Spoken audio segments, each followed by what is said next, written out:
Hello, everybody, and welcome to Adrift in Aldhalor, our weekly actual play D&D game set in our homebrew world of Aradune. Our music is licensed through musicbed.com, and our ambiance is typically brought to us by TabletopAudio and Syrinscape.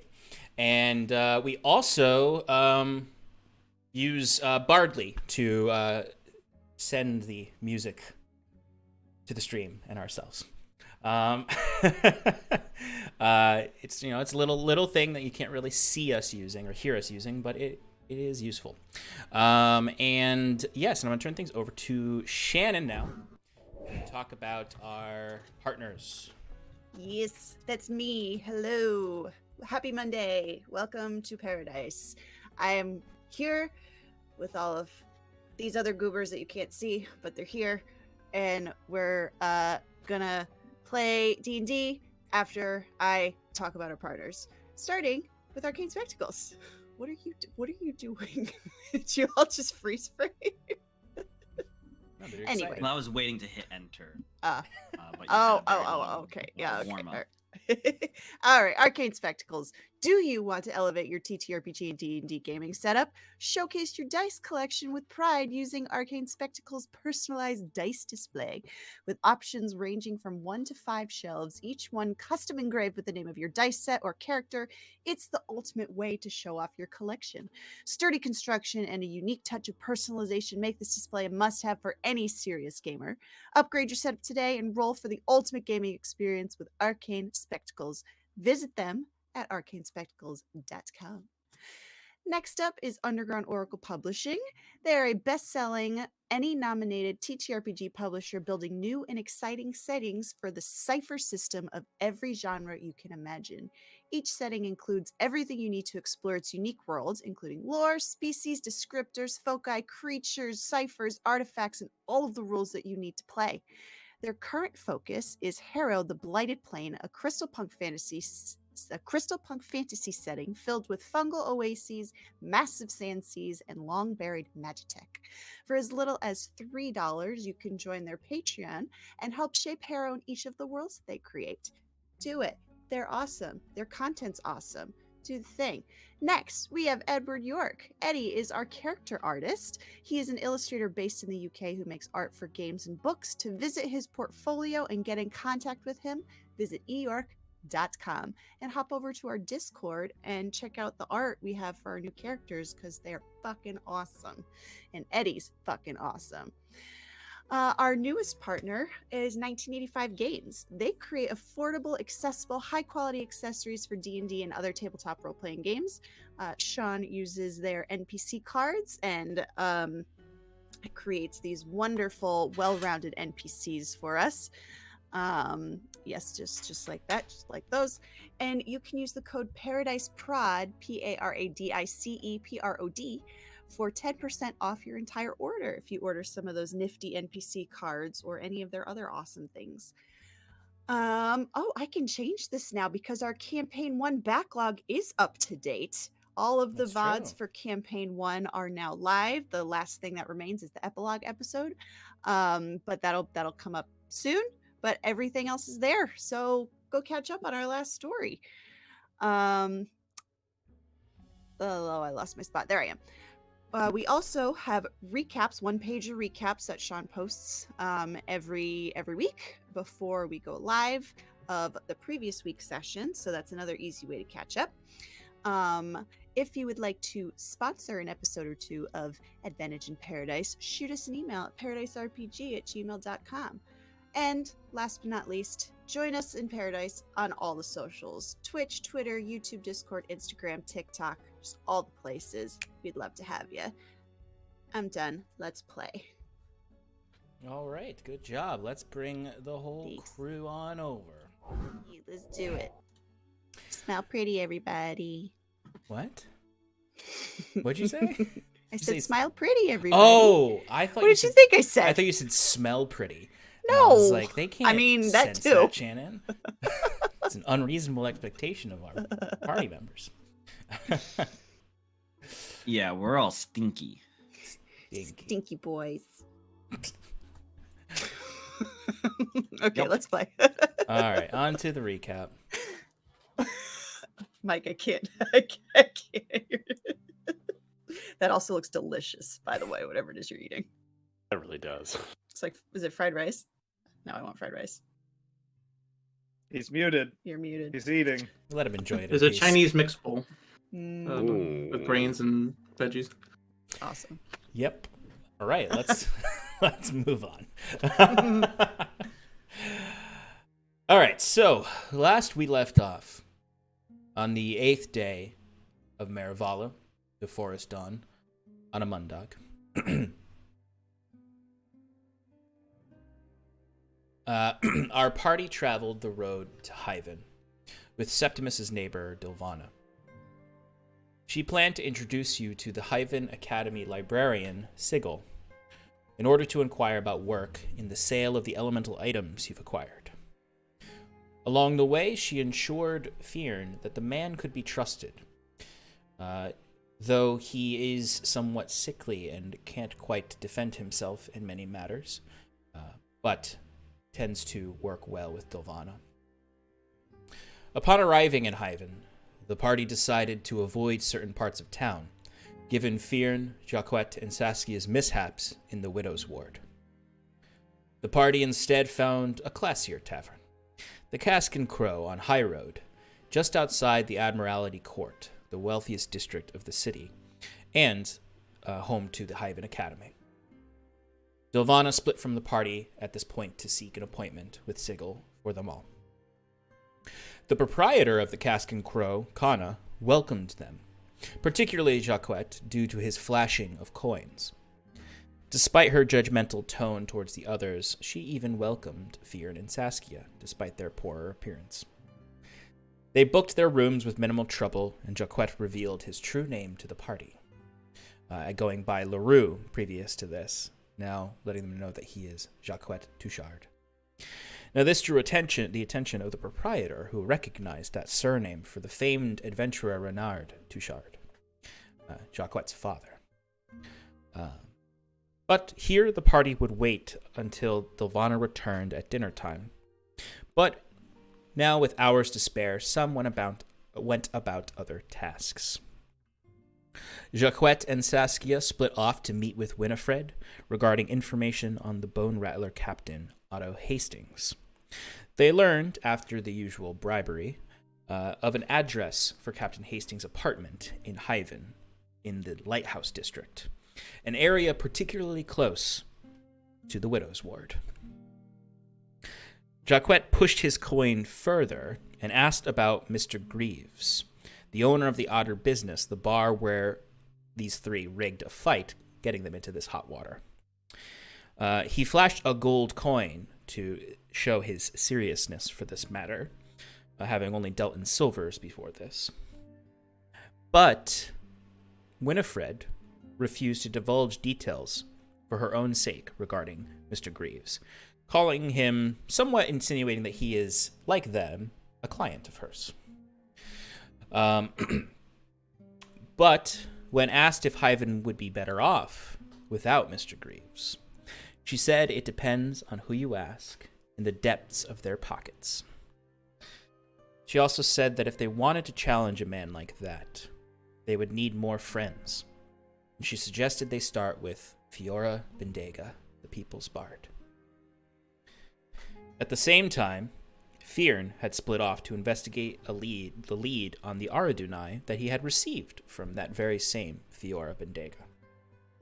He found the Red Dandelion, the tavern she had told him about, in Piscator's Row, but it was seemingly abandoned. Upon breaking in, he found evidence of recent activity within.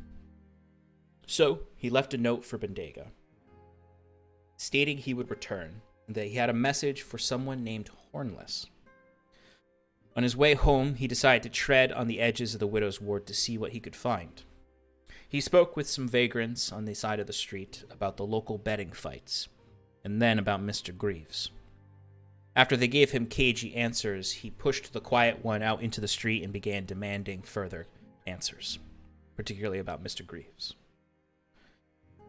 Back in the tavern, Bruce and Septimus eyed one of the patron's bodyguards, who seemed to be watching them all very closely. Shortly after, Saskia and Jacquette returned. They agreed to wait for Delvana and Fearon to return to make more moves, and in the process began playing a card game that they have deemed Jack's Rabbit, that we all made up the rules for in the end of the session. And they began playing this. And here is where we left off last week. So, for the start of this, since we are split up, I do want to start in the tavern to see if there's anything in particular you all wanted to do, because there has been more time that Fearon was out based on where we are here. So to catch us up time-wise, I want to see if there's anything in the next moments that the rest of the party would like to do before we jump over to Fearon to resolve his shakedown of the gentleman, the Widow's Ward. So, what are you all up to? Let's say you just finished up your first round of Jack's Rabbit. Everyone roll me a d20 real quick. We'll just to determine who won that game. I cheated. Can I roll? I'm going to give you advantage, and I'll ask everyone else to also give me an insight check. And Oh, that was so close. Oof. all right, what did everyone get? Oops. What do you want roll the d20s or the insights first? The d20s first. I got a 14. 14. 17. 7. With advantage? Wow. Yeah. Wow. Is cheating did not go Remember well. when Sean was like, "Luck is against you," and I was like, "Haha, that's funny." It actually And I is. don't think I've rolled much higher than a 10. I'm not even gonna. With that 7, I'm gonna say you guys don't even need to roll insight. You one of you caught him early on in the cheat, and he had to stop after this first round, or at least for this first round. Play the fucking game or don't play at all. I am playing the game. I'm just playing it a little differently than everyone else to ensure my odds are successful. You're fucking Come on. cheating. We don't even have any money on it, man. It's not about the money always, it's the principle of the thing. You understand, don't you? And you Principle- clearly shown that you can't abide by the principle, so. We don't want to play with you if you're gonna cheat. Okay. I apologize. This time, I will not cheat. I'm shocked you didn't just take the cards away because they're yours. He really wants to play. Yeah. Okay, so I'm gonna say you can be playing. Is there anything you want to be talking about while playing, or are you just going to play cards a little bit until Fearon returns? Can I, while we're playing, just kind of like keep an eye out, see if anybody is watching us? Sure. So you're particularly looking for prying eyes watching you all. Yes. Okay, give me a perception check or insight, either or. Would anyone else like to do the same thing? I rolled perception before you said or insight, and I'm gonna stick with it because it was good. I'm going to say Bruce is invested in the game. Okay. Septimus or Jacquette, are you both just sort of in the game? Yeah, I'm enjoying the game as well. Great. I suppose, though, I will, on occasion, just only turn to that guard that was eyeing us that Bruce mentioned before to see if anything changes. Yeah, Like, I if would he's just say... still kind of like grilling, or if like he's like talking Totally. to somebody while looking at us. I would say give me a perception check as well. Sass, what was your perception check first? 21. 21. Okay, excellent. So I mean,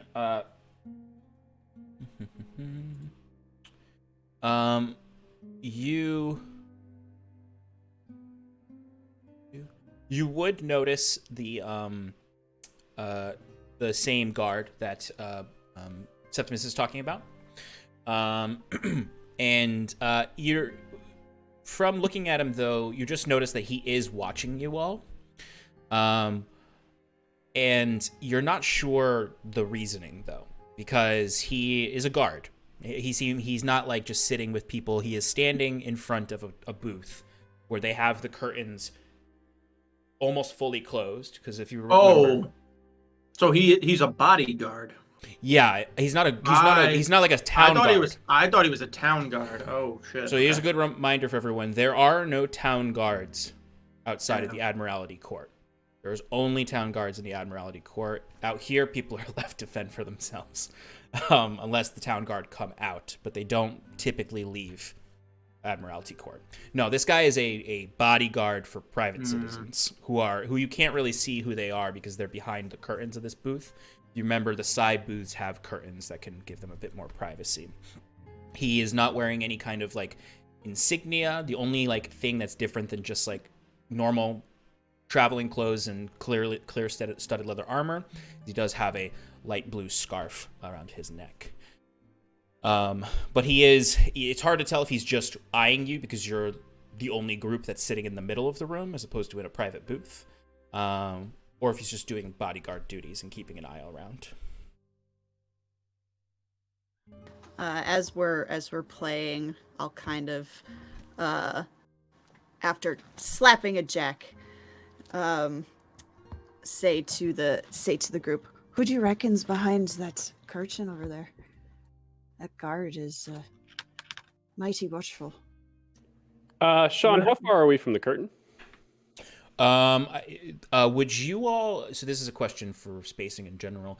When you grabbed the table in the middle of the room, would you have gotten one close to the bar, or one just in the middle, or one closest to the door? What would you have done?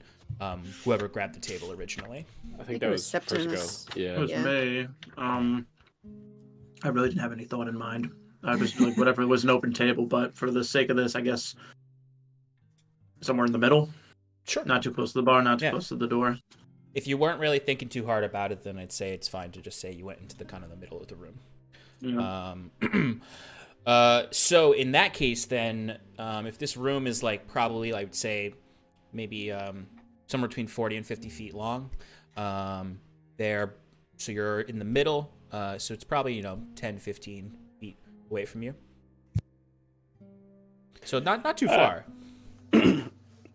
Well, you want me to find out? I mean, I'm not going to go in there. I'll stay right here. But Can you do that without moving? yeah, That's fucking awesome. Yeah. I'll put my goggles on and kind of just. I imagine Bruce's feet were dangling from the chair he was sitting on, so he's gonna step down. Absolutely. From the table, and then he's not gonna move his head at all. He's just gonna keep his head where it is, and he's just gonna hold his hands up on the table and perceive what's behind the table. Or sorry, curtain. Puts his hands up. Jacques kind of pokes at them. What are you doing? Hey, Is it for grabbing? It's the ears that are for. hold on. I just try to. Shh. Go ahead and give me a perception check. Apparently he can see with his feet better than his eyes. That sounds like utter nonsense. 12. 12. Wait, you said without advantage, right? No, I don't need it. No, you wouldn't have advantage now. So you would be able to identify that there are 3 individuals inside of that space. One who is on the smaller side. You might presume with a 12 that they are a dwarf.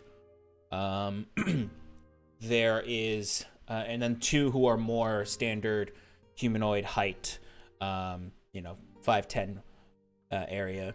The details are a little fuzzy on exactly what they look like, but you can tell that they are animated.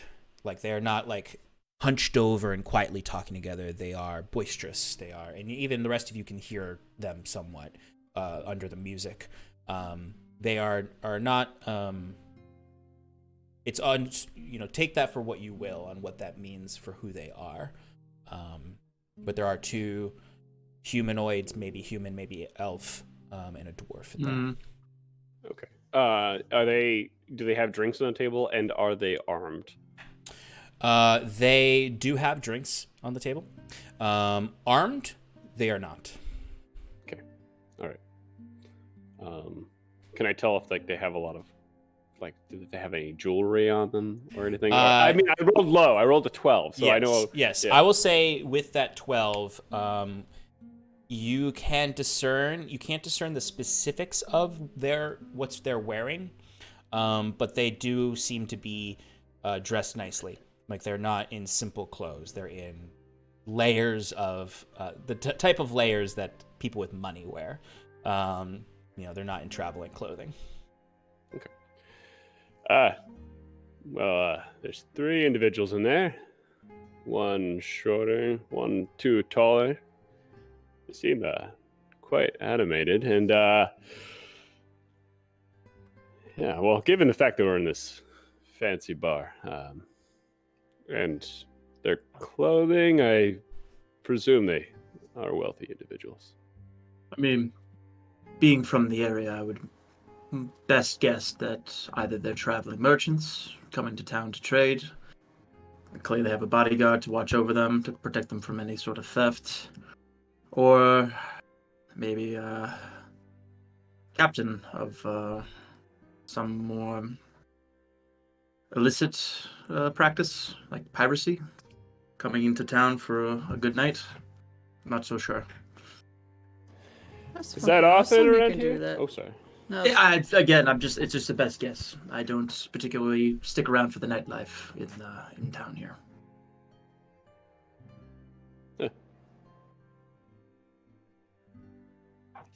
All right, who's drawing the next hand?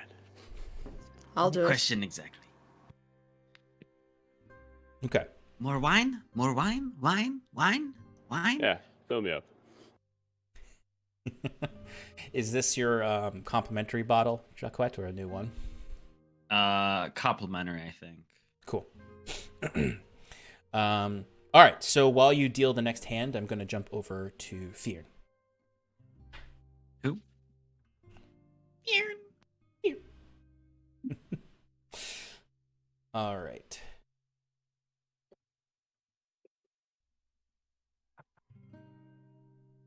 All right, Fearin. You are outside. You were leaning up against that's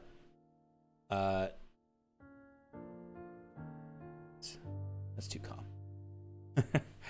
calm. You were talking to these 2 gentlemen who were just kind of sitting under a banister in front of a somewhat of a shack of a building, sort of a very shoddily made quick housing.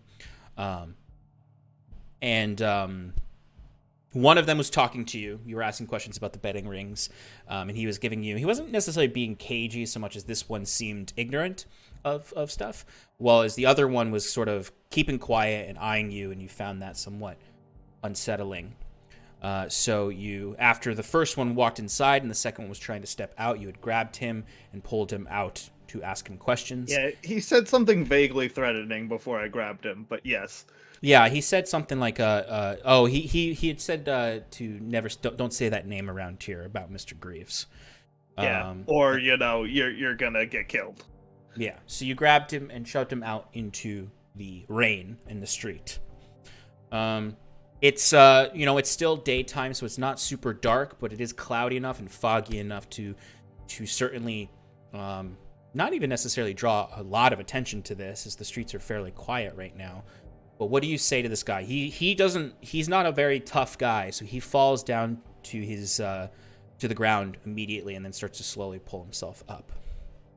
Yeah, I think I kind of not step on him, but step over him and look down at him and I say, I know you know something. You better get talking. I lose my patience very easily. Give me an intimidation check.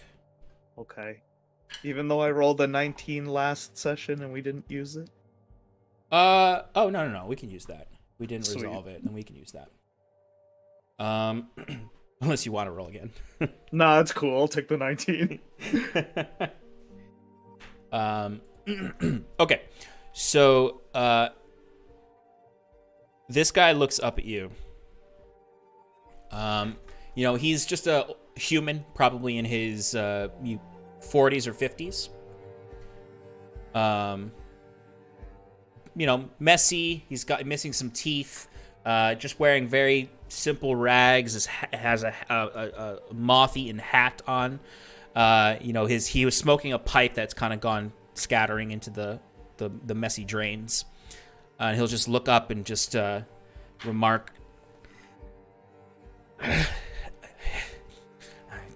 "Who do you think I am, man? I'm just nobody on the side of the street just trying to survive in this part of town. What do you think I know?" I don't know, but you know something. And now that I've made a show of it, I'm sure that their men are gonna come asking questions too. Now, are you gonna have something to say to them, or you are you gonna make it that far? You don't go walking around these parts just dropping that name, asking questions. You don't have to be an inside man to know that. You don't have to be someone working on the coin to know not to drop that name in questioning tones. Well, unlucky for you, I don't know anything. And Clearly. and I grab him and pull him up to his like I stand him up basically, but I'm like holding him by the shirt. And like his like rags are like tearing in my hand, and I pull him up close and I say, "When they come for you, you tell them that I'm in town and I'm looking to settle things peacefully. If they try to mess with me, they'll know what's coming."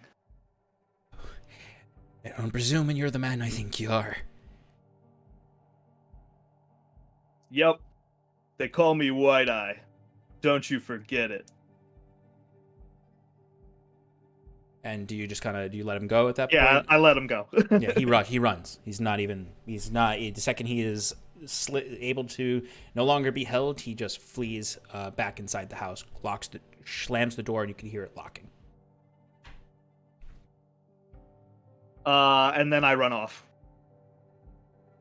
So I'm taking the same route I took to get here, The long like way. the long way around, Mhm. and I'm keeping track. Like basically, I'm taking the long way, but I'm taking it the extra long way. Like I'm gonna go long, and then I'm gonna like stop every 5 or 10 minutes and hide someplace and see if anybody was following me, and then like basically take an hour to get home or something like that. Yeah. Okay. Go ahead and give me a both a stealth check and a perception check. Stealth first. Okay, I have disadvantage.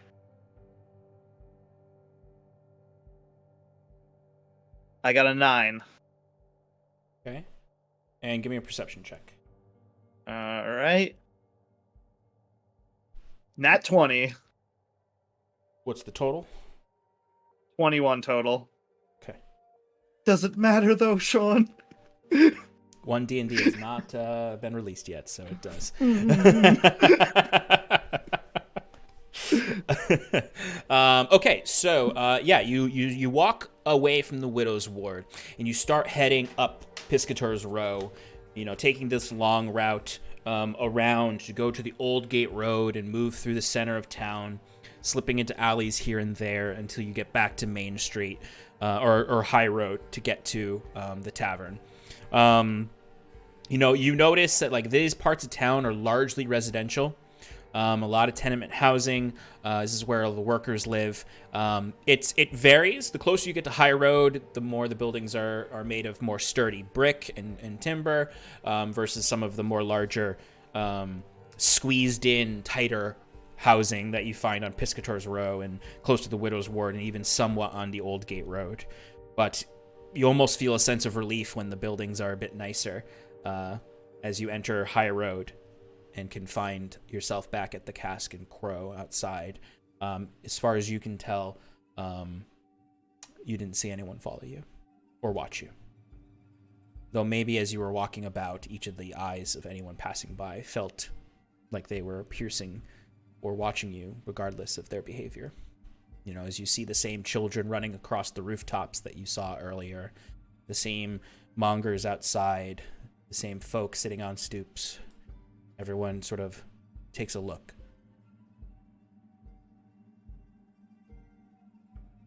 I think I'm going to just go inside of the I'm drenched, but you said there was a back entrance to There's a side entrance. A side entrance. Mm-hmm. I'm gonna go to the side entrance and I'm gonna try and beeline straight for my room. Okay, are you trying to avoid anyone seeing you? Or if you saw your friends, would you not care? I think I wouldn't try to avoid hiding, but if I saw my friends, I would just keep walking.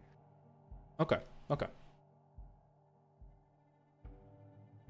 So easy enough to enter into the side entrance, and it is a very quick, sharp right to get to where the rooms are. You hear it's sort of the contrast of the dark, wet rain outside to the music inside the tavern as you step inside. And I'm going to say, since from the perspective that both Sass and Septimus were occasionally looking, and how I'm imagining the table right now, Sass and Septimus would both see you, and probably Jacquette as well, since he's sitting next to Sass. But you are back in the tavern, and you can maybe spot them, they spot you, and you can go to your room for the moment. I said to stop fucking cheating. I'm not cheating that time. Fearn, come on, come play.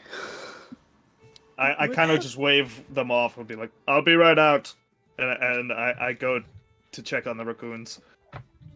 Okay. You just quickly, when you go inside to your room, raccoons they're having the time of their life, but not breaking anything. They're right currently, as you walk in, they are fighting over the crowbar you left in there. As you see, the fire raccoon has it in its mouth, while the frost raccoon has frozen its own hands to it and is pulling on it to try to get it out of the fire one's mouth.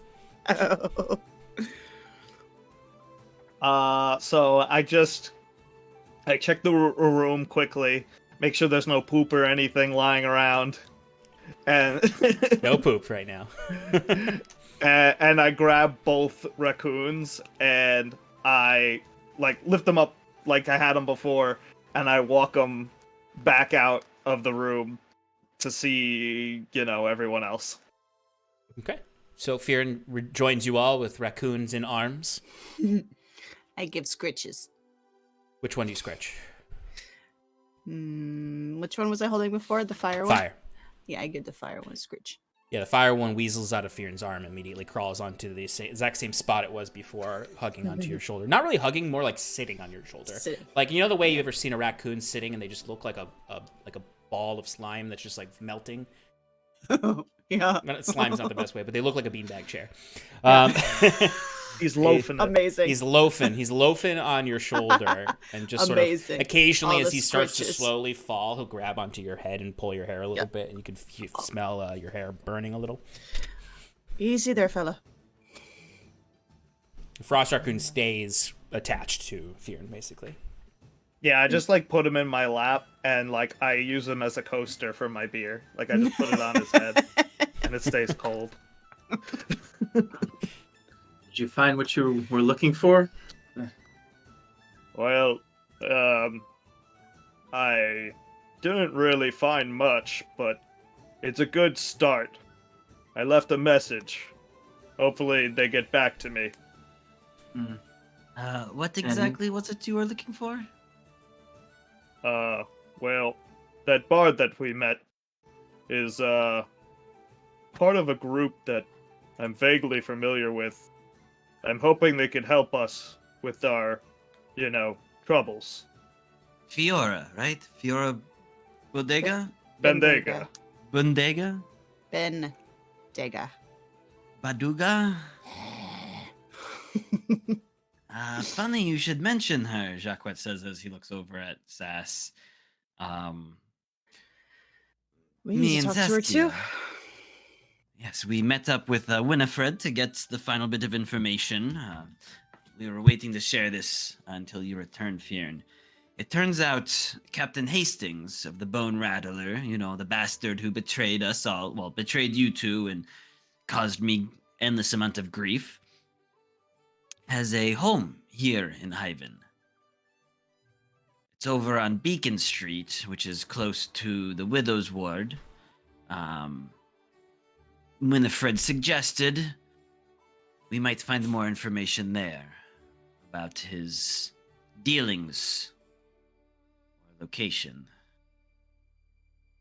Concerning Mr. Greaves, our friend that owns the Otter business, Winifred seemed to suggest, at this, Jacquet kind of like addresses the entire table and kind of lowers his voice a little, that he is not a man to be trifled with. It would seem that all of Hyven is in his pocket somehow.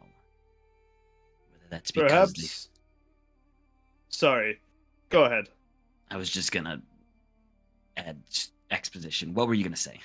I mean, perhaps we shouldn't be talking so loudly about. I just lowered my voice. It's right. fine.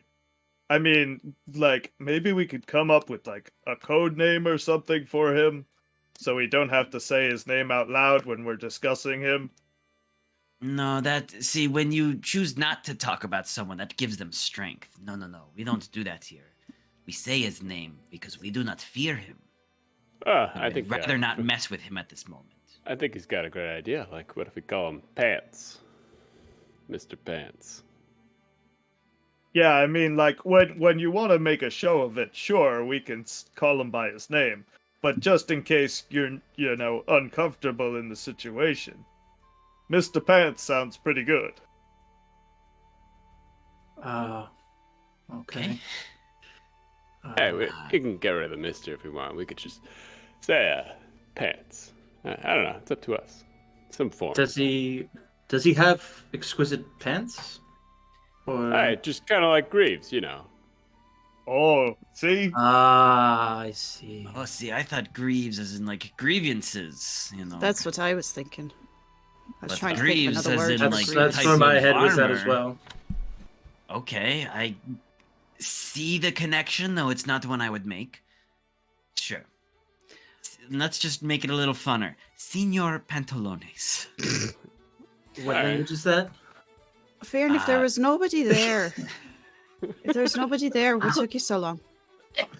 Well, I had to get kind of close to the Widow's Ward, so I was trying to play it safe.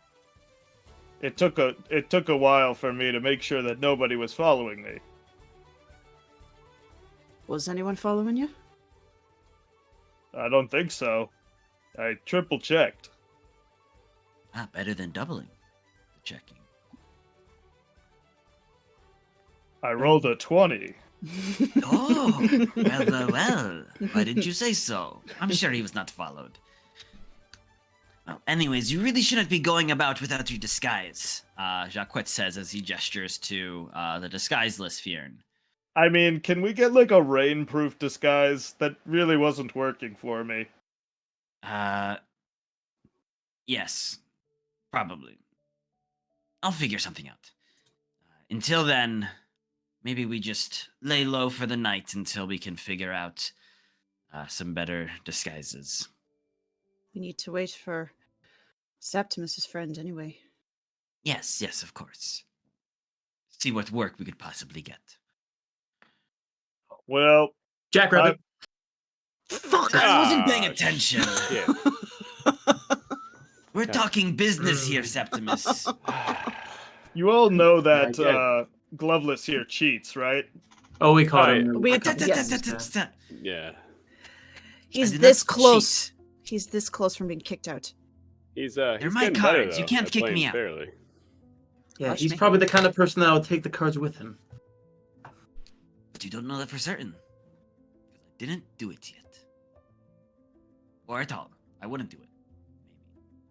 Anyways, Yeah. my point is, Winifred seemed to suggest that Fiora is not a friend to Mr. Greaves, and we should try to look into a alliance of sorts with her. If we should decide to take down, Mr. Pantalones, or whatever we call them. Also, we may be asking one of you to speak with Winifred in the future, because she kind of told us she doesn't want to see us again. So, just a heads up. What did you do to piss her off? Nothing. No. Nothing. You It's didn't do simply anything. because we are connected. Right. You know, right. She wants to avoid that. So, honestly, it's probably better that we find someone, because we were seen, the 5 of us together, at the Gate Not Gate. That's true. Northwest Road. Right, and so That's in turn, we are also connected to you guys. Well, you know. We could also play the innocent card. Well, Not that we the don't know Cowboys anything. Well, you are innocent. seen us before. You weren't there. I mean, from what I've seen of these people, they don't really take the innocent card very kindly. Well, If you're and I seen think- with us, you're guilty. I don't know about that. We literally know nothing about them. So that's really jumping a long log. Yeah, and also, I'm not going to go to jail for you guys. I'll give you guys in a minute. Okay, well, we need to talk about that. But another thing is that I think we should kind of make this clear. I don't think this Pants even knows who we are. I think we simply agitated someone below within his organization, and therefore we are an enemy of the whole organization. Or... He's got to know something about us. Oh, please, I don't. I've dealt with a number of these types of individuals. They don't care unless we actually cause trouble. You know what we did? We rigged one death fight, and it wasn't even that spectacular. Fuck you. It was very good. No, it wasn't. Fearn picked you up and dropped you. And I fell gracefully and elegantly. And no one saw that. You were so Because drunk. the moment you fell through, it was over. Shh. So, And then, as I recall, I had to save you from a drunk man trying to shoot you with a crossbow. So, And I said thank you for that. I'm not saying you didn't. I'm just saying it was not a spectacular thing. My point is that we may have made an enemy of the organization, but we aren't necessarily in the deepest of shits. Wouldn't it So- be better to assume that we are? Just to stay careful? Nah. We should lay low for the night, though. Oh, yes, of Yes. course, right. of course. How much gold did you actually steal from them? I mean, we stole nothing. We simply gold did won you under rig? false pretenses. I think I bet 10. Fearn, how much did you bet? I bet something like 13, I forget. think. And then, of course, Sass here technically started like a life debt or something. I don't really know how it Was works. it a life debt? You Was owe them it- money. Yes. I don't remember how Did much, but did you it's sign money. a contract? Or I think. Did I? Yeah. Sass did. Yeah. Yeah.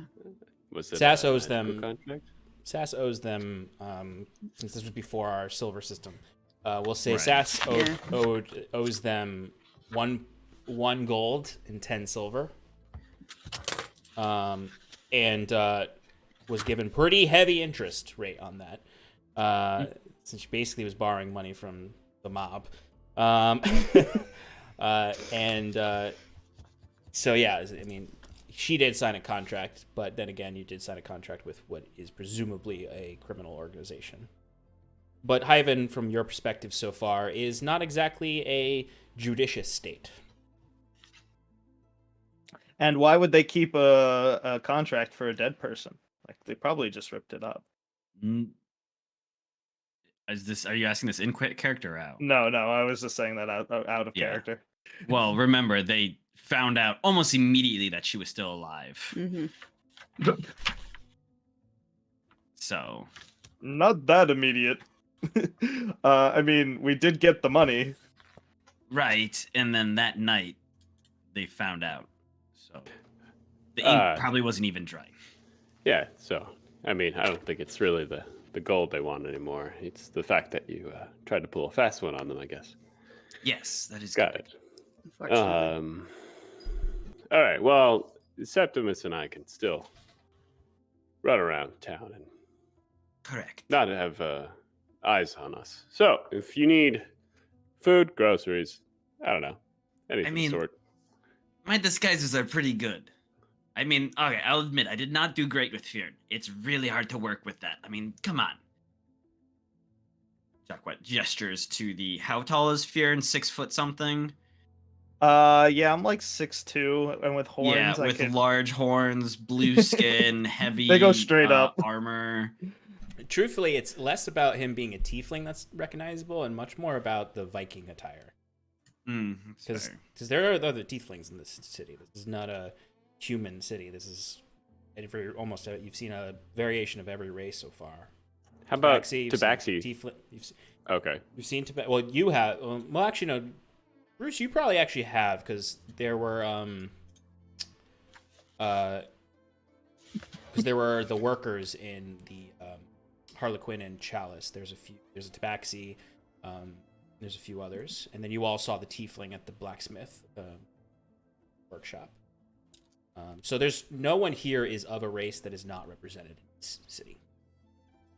Wasn't there also a tiefling in the bar we went to? Yes, there was.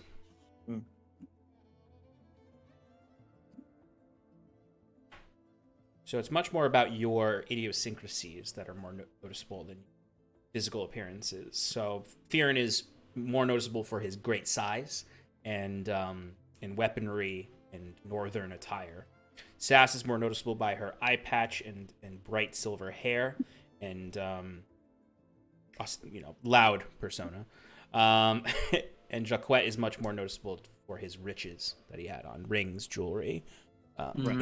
And now clothes. Jacquet is wearing your Septimus's father's greatcoat to hide everything and doesn't have any jewelry on. Yep, and went so far as to like dust his hair with like, I mean, I'm just thinking like flour to lighten it so it's not as pitch black. Yeah, and I took off the eye patch and have red hair now. Yeah. Jacquet would be the most discernible based on his Bilmuzerum accent. But there are others who have a similar accent here.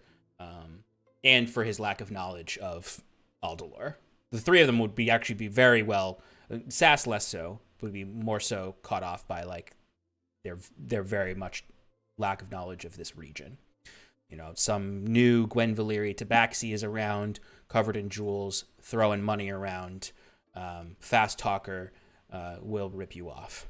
Fearin, blunt, strong man from the north, clear Nord iconography, and Sass, loud pirate woman with high patch, who gets very offended when you challenge her, despite her stinginess. They actually, truthfully, would probably be more, like, you might even surmise they're more interested in catching Sass than their other two, since she owes them money. But also, they did all screw them over. And Jacquet also went around the bar, amping people up to make bets on this.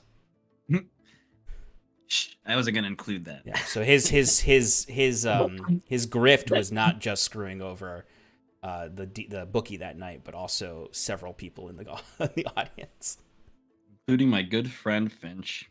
Yep. But yeah. So, is there any other conversation you want to have, or anything we want to do, or is it wait for dinner time and Dovana's return? That one. Wait for dinner time. Excellent. Okay. Jack! Fuck! Damn. Stop, I wasn't looking. How do I play this game again? Just slap the jack. No, don't. At 14, slap the jack. Don't ruin my cards. I punched the jack. You just fist down on it. It's not even. Open your hand. It's not even in play. It's the best way to win. Do you want your fingers crushed? Then I win.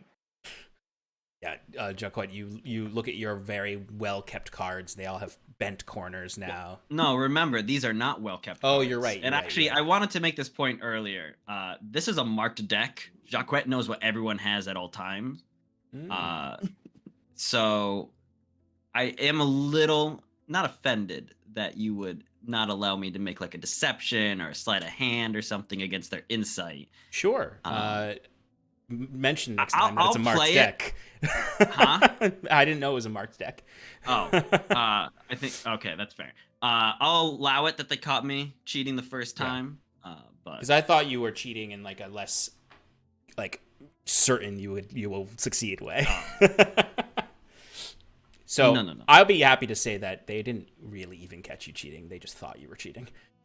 That's fair. I mean, I lost, so I don't know why they would think I was cheating.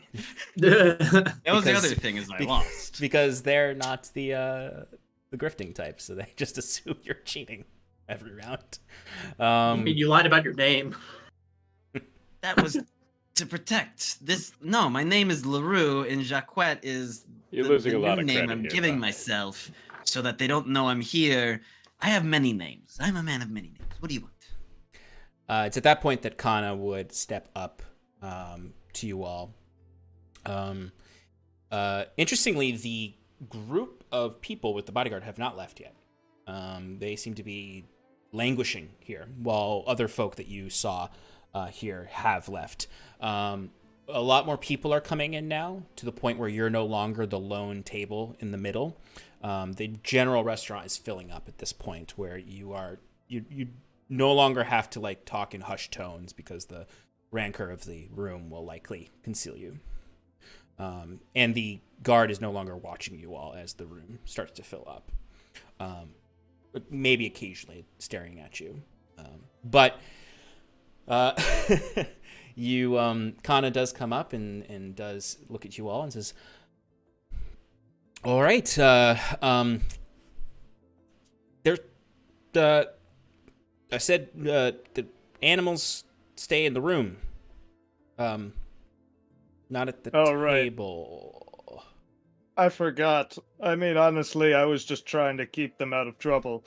But if you want them back in the room, that's fine. Well, you said they'd be gone soon, so for now I'll look the other way, but if they start causing a scene and disrupting any other guests, I might change that. But I did want to come over to see if you all wanted to order dinner. Of course. Okay. Well, we have a few options. We have tonight we have roasted boar with cardamom and bread with comes with a glass of brandy. We have the cheaper option, as she looks to Theron and Sass, of boiled eggs and dried mushrooms. Comes with a tankard of stout. And then we also have a steamed goose, poached eggs, glass of brandy. Goose, please. Goose, please. Okay, there'll be 1 silver. Boar and 2 more soft-boiled eggs. Boar and 2 more soft-boiled eggs. Okay, that'll be 2 silver. And the rest of you? I'm all set. Thank you. I'll take the eggs and mushrooms, please. All right, that's actually only 1 silver. No, it's 5 copper. And for you, big guy.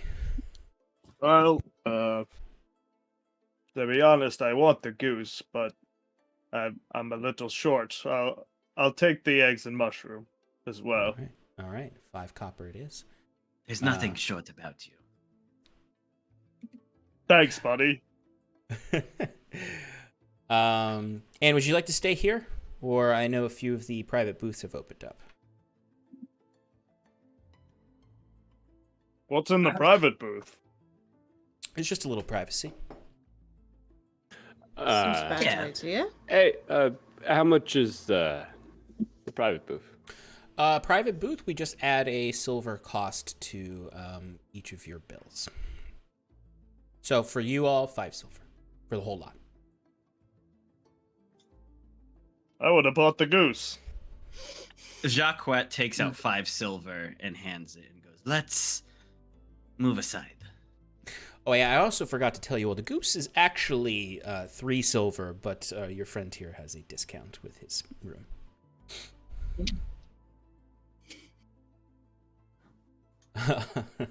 Okay. This doesn't change my mind. Wait, no, what's more expensive? But she's actually languishing in the fact that you're all on separate bills because she can charge you all more when it all would be discounted on Jaquette's bill. All right. Well, I will clean up that table over there, and you can take it after I've cleaned it up. She goes over, and there's a table basically closer to the door on the left side of the room. There's an area that you can take on. Yep.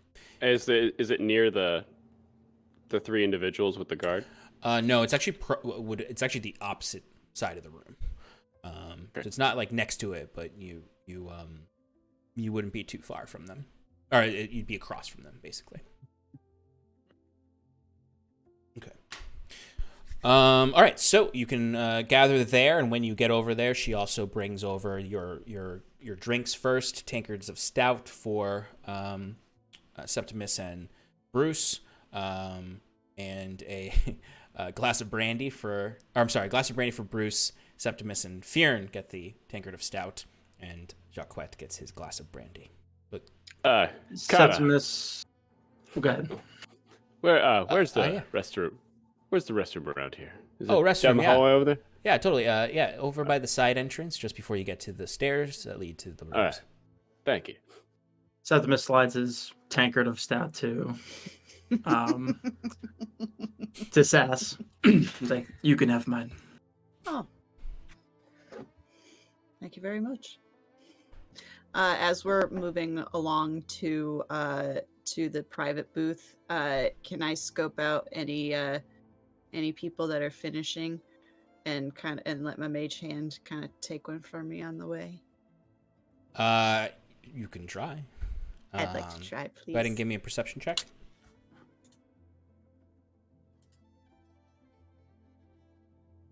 Mm, 8. Nope, this place is a nice restaurant. The plates don't stay on the table very long after people leave. Most people, their plates are taken before they even get the check. Okay. Liquid dinner it is. Yeah, you notice maybe one scrap that you could grab, but literally right as you see it, a waiter comes and takes it away. Thank you, Septimus. Yeah, it's like I imagine with the type of trash panda that Sass is, like I imagine if they like missed one crumb on that table, you're gonna go for it. Absolutely. Yeah, you find a peanut in the booth, like sitting on the booth. Excellent. And they said there was nothing in these private booths. That's a gold mine. Okay. I'm allergic. Oh, well then we should argue and maybe get some money. No, I was making a joke. I was too. No, I'm sorry. Only I'm allowed to make jokes around here. Did you not get the memo? It's at that point that you all would notice before you close the curtains that Dilvana steps through the door, looking about for you. Wow. How's that for timing? Unless you want to talk about peanuts for longer. No, okay. thank you. You know, just don't like role playing about peanuts. Mm. All right. Before turning the car, I'll put a hand up and kind of like wave a bit if she's looking around to try to get her attention. She nods. You know, she's got her shawl over her. She's not. It's not. It's a little drier than it was when she left because when you guys walked in, you were all just getting soaked. She rushes over and doesn't sit down at first and just looks at you all and says, all right. I hope you all had a good afternoon. I'm sorry it took a little while to get here, but Mr. Sigil wanted to get a few things done. I hope you're all ready, because he decided to come with me.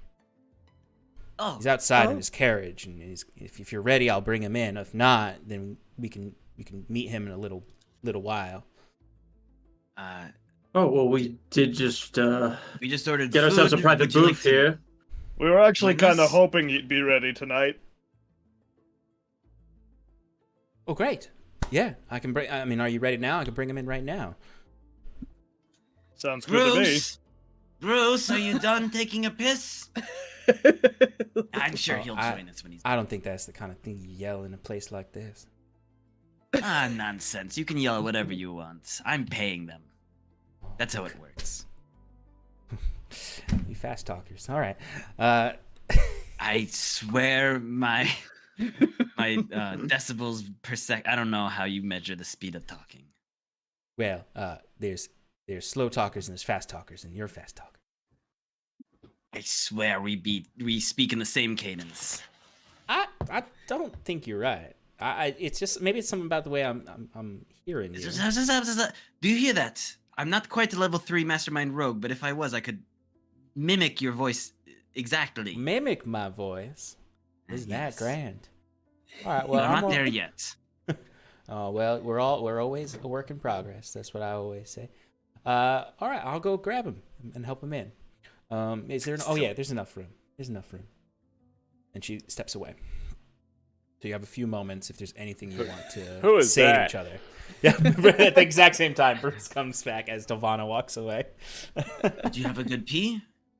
Oh, it was great. The bathrooms are really well taken care of in here. Oh, good. Is it raining in the bathroom? Well, there's a drain pipe you could hear in the wall, so, and it's quite loud. So. No, that was Delvana. Oh, right. Sorry. I didn't recognize her at first.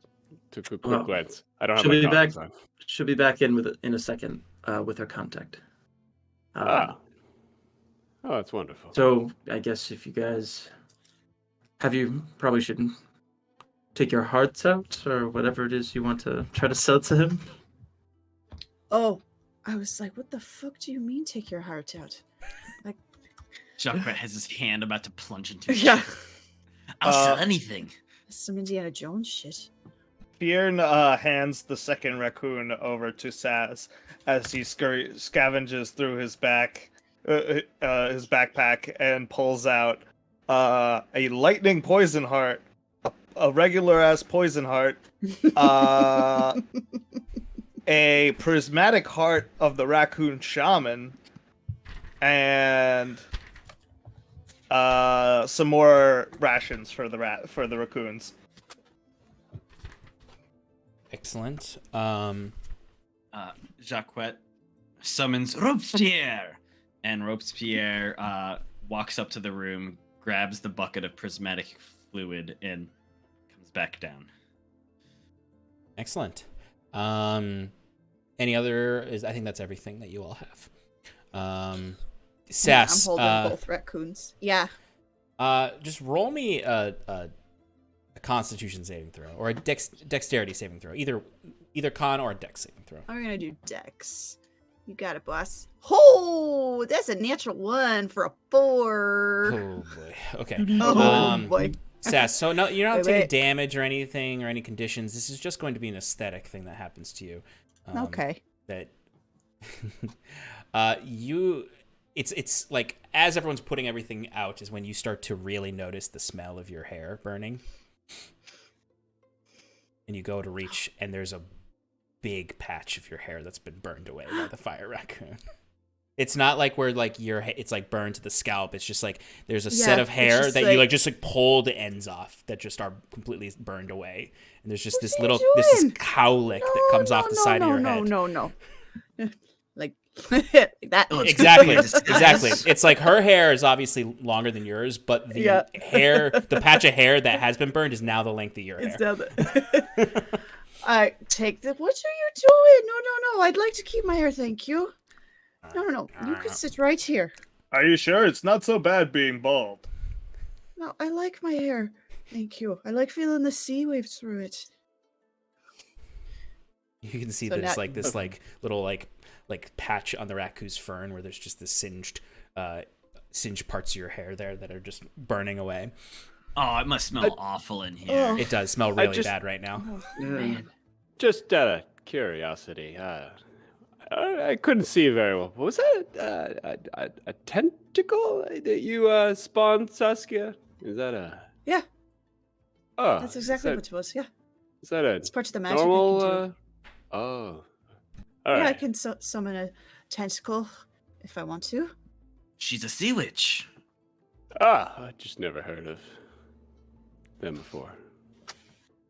I mean, I've seen Did it conjured scare creatures, but not you? I'm sorry if it scared you.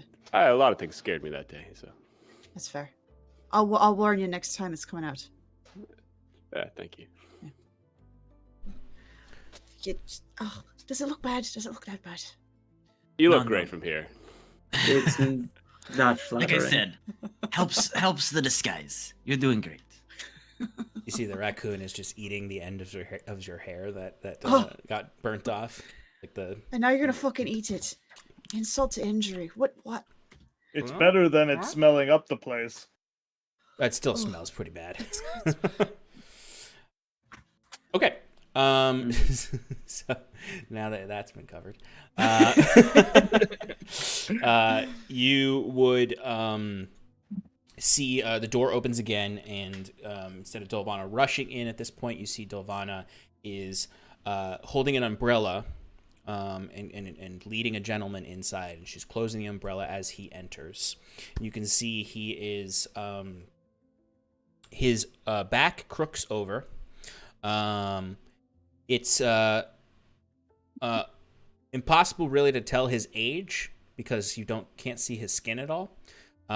You presume he's old because of his posture and how he needs her help to walk. He has not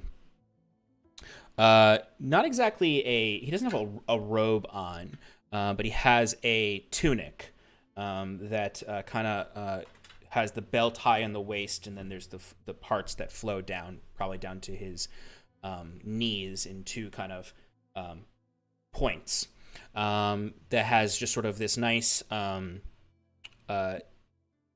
sort of seafoam green color to it, with filigree of designs of waves sewn in sort of a bronzish color.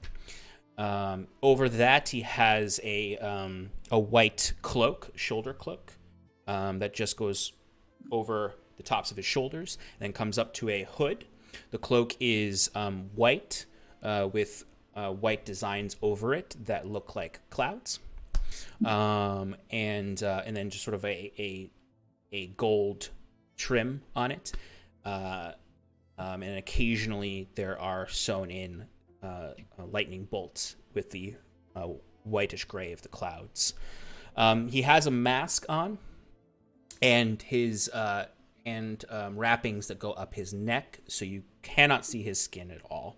He has gloves on, and a long walking cane that looks like it's made of black marble, with a large ruby at the top, that comes down to a point that looks like it's made of an iron or some other hard metal. The mask he wears is mostly pallid. No. It's got kind of like a scaly texture to it. And as he gets closer, you can see that the mask is made of overlapping seashells. That the color creates a gradient that makes it look like it goes from sort of the sandy shell, seashell white at the bottom, all the way up to a more pinkish hue that then ends towards where his scalp would meet, which is more of an aquamarine. And then there are open, exposed eyes, the only place you can see a part of him. And you can see that he has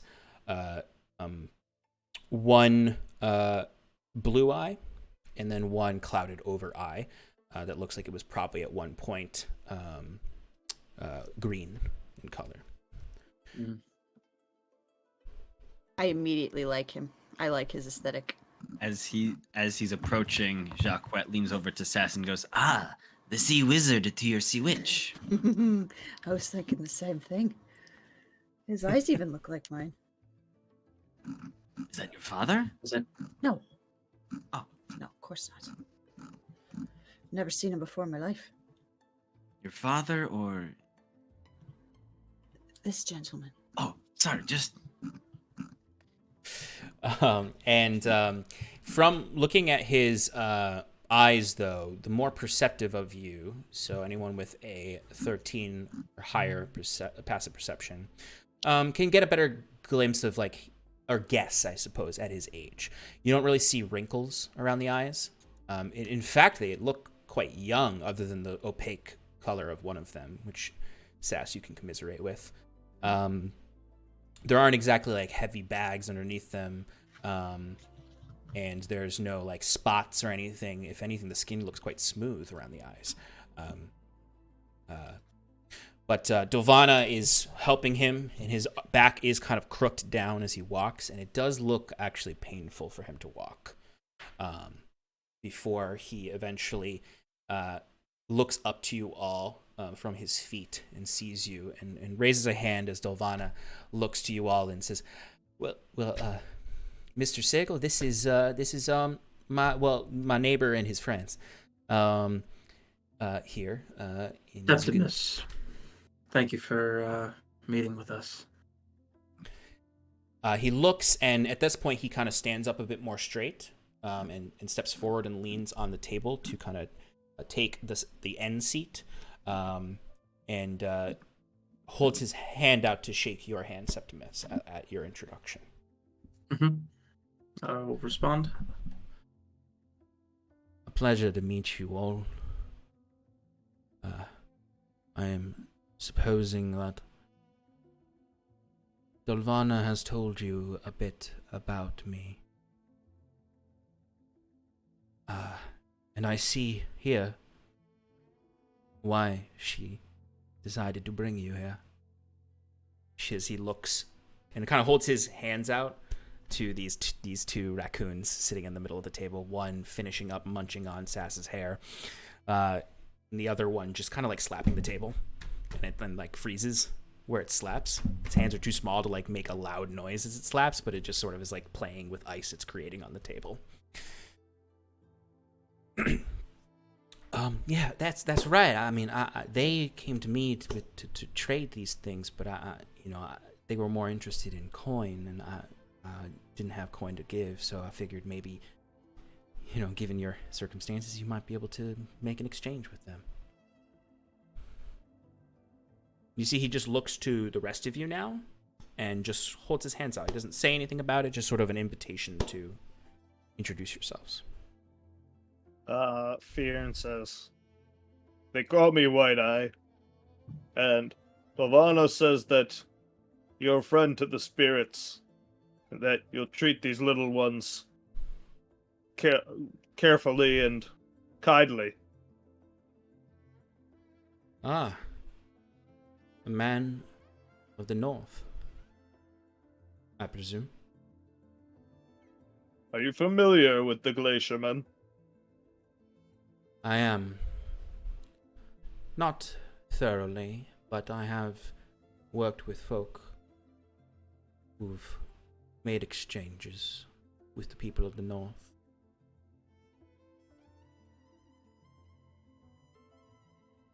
A very interesting group of people.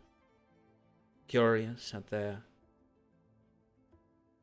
honor and the way it contrasts with the south.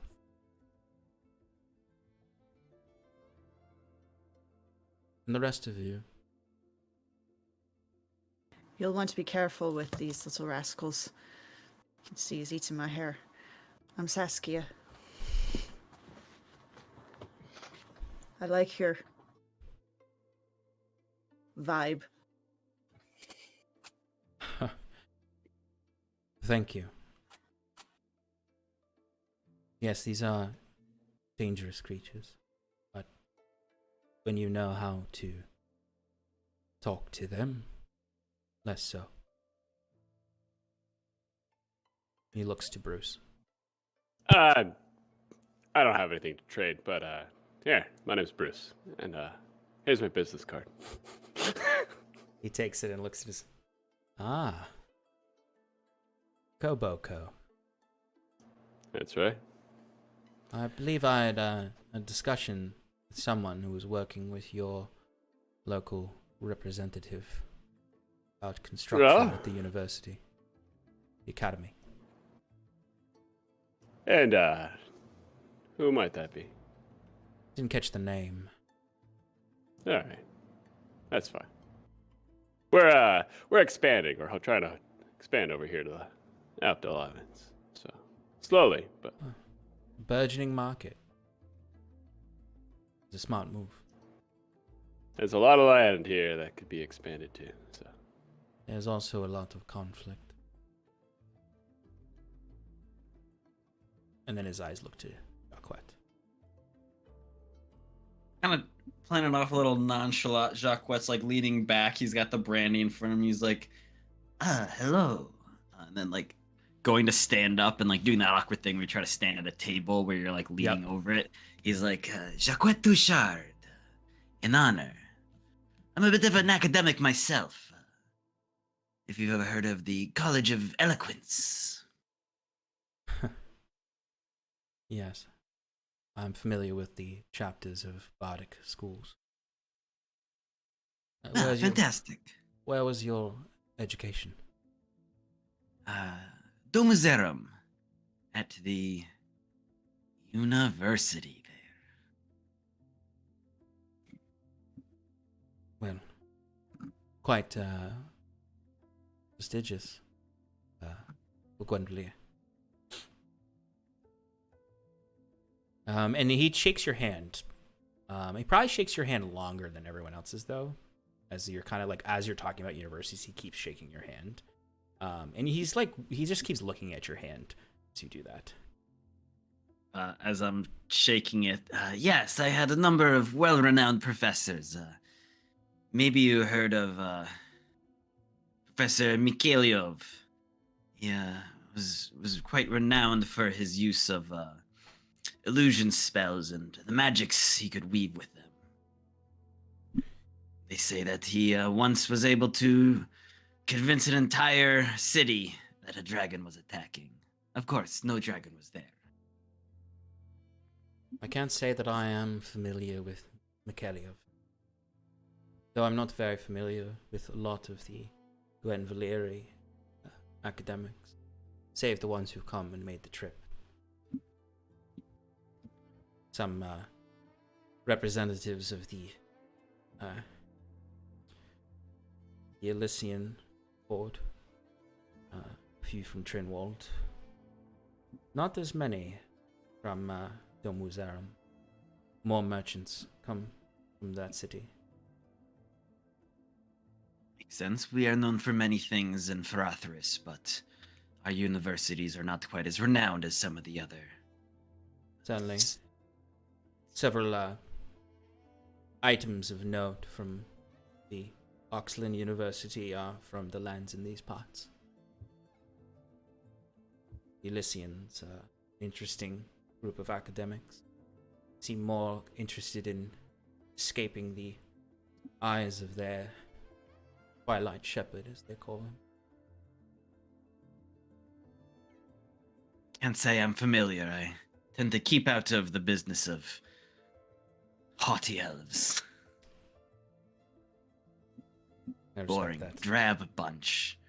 I can't actually. I hate them. Disgusting creature. And what of the rest of you? Any minds for the books? Knowledge? I enjoyed a book or two. Depends on the topic. And I begin trying to unravel the secrets of this world. I dabble in magic sometimes. Not very good, though. More of a seafarer myself. Yes. Well, my profession keeps me around works of literature, philosophy, and magic, so I surmised you might have interests. But more so, these creatures in front of you seem to be what you've come to discuss. Tell me more about them and what you've come to offer? Well, they're found on my homestead about a little more than a week ago. And it is that reason that I'm with the rest of this group here. Try to find someone that'll take up a job to rid them from terrorizing my home. And we succeeded, but somehow managed to keep two alive with us. Well, Delvana tells me what you have here in your possession. As he reaches forward to pick up one of the hearts and kind of looks to Fear for permission. I never got your answer. Pardon.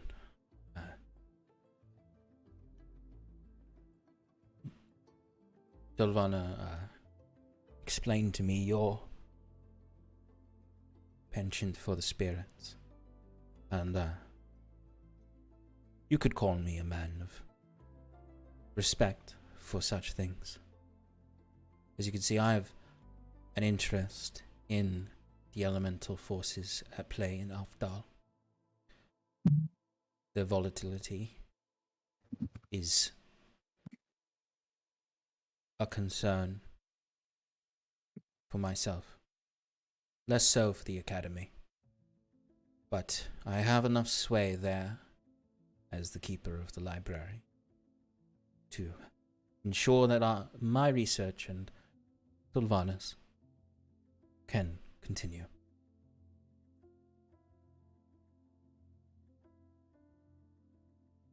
Can I get an insight check? Absolutely. Anyone at any point can insight check this guy. I got a 12. And kind of getting a little interested. And what have your findings found so far as to their erratic nature? Fearn, with that 12, he seems earnest in what he's saying. You don't detect any lie necessarily. It's still, you can tell at the very least, like it's still a vague response. Yeah, he still dodged the answer that I'm looking for. Yeah. What did you ask, Septimus? Said, and from these findings, what have you found as far as their volatility?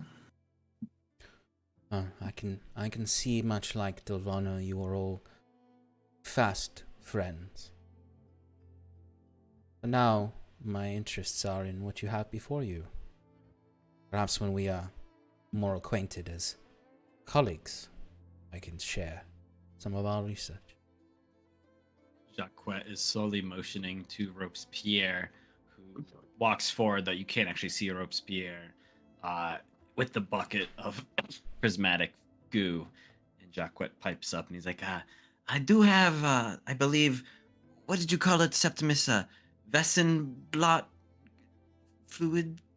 Yes, it appears that these raccoons were hoarding the remains of Vessenblots before we eradicated them. And he looks at the substance, and this he has a lot of interest in as soon as he sees. Ching, payday, baby! He looks at that, and he looks to Septimus and Jacques, who talked about this. Very, very interesting. And I don't know how much Delvana had shared with you, but it wasn't just these, let's say, less intimidating raccoons that we fought. There was one significantly larger one. And he points to the prismatic heart that left that behind. Larger? How much Like, larger? Bigger than bigger than him, Jacques says, pointing to Fearn. Wait, Oh, was it damn. really? I would say it was comparable to the size of Okay. Fearn. It was a large creature. It was a large creature. I'd say it is the smallest of large creatures, so a little bigger than Fearn. I felt like it took up a 10 by 10 by 10 space. It was like it was nearly the size of a bear.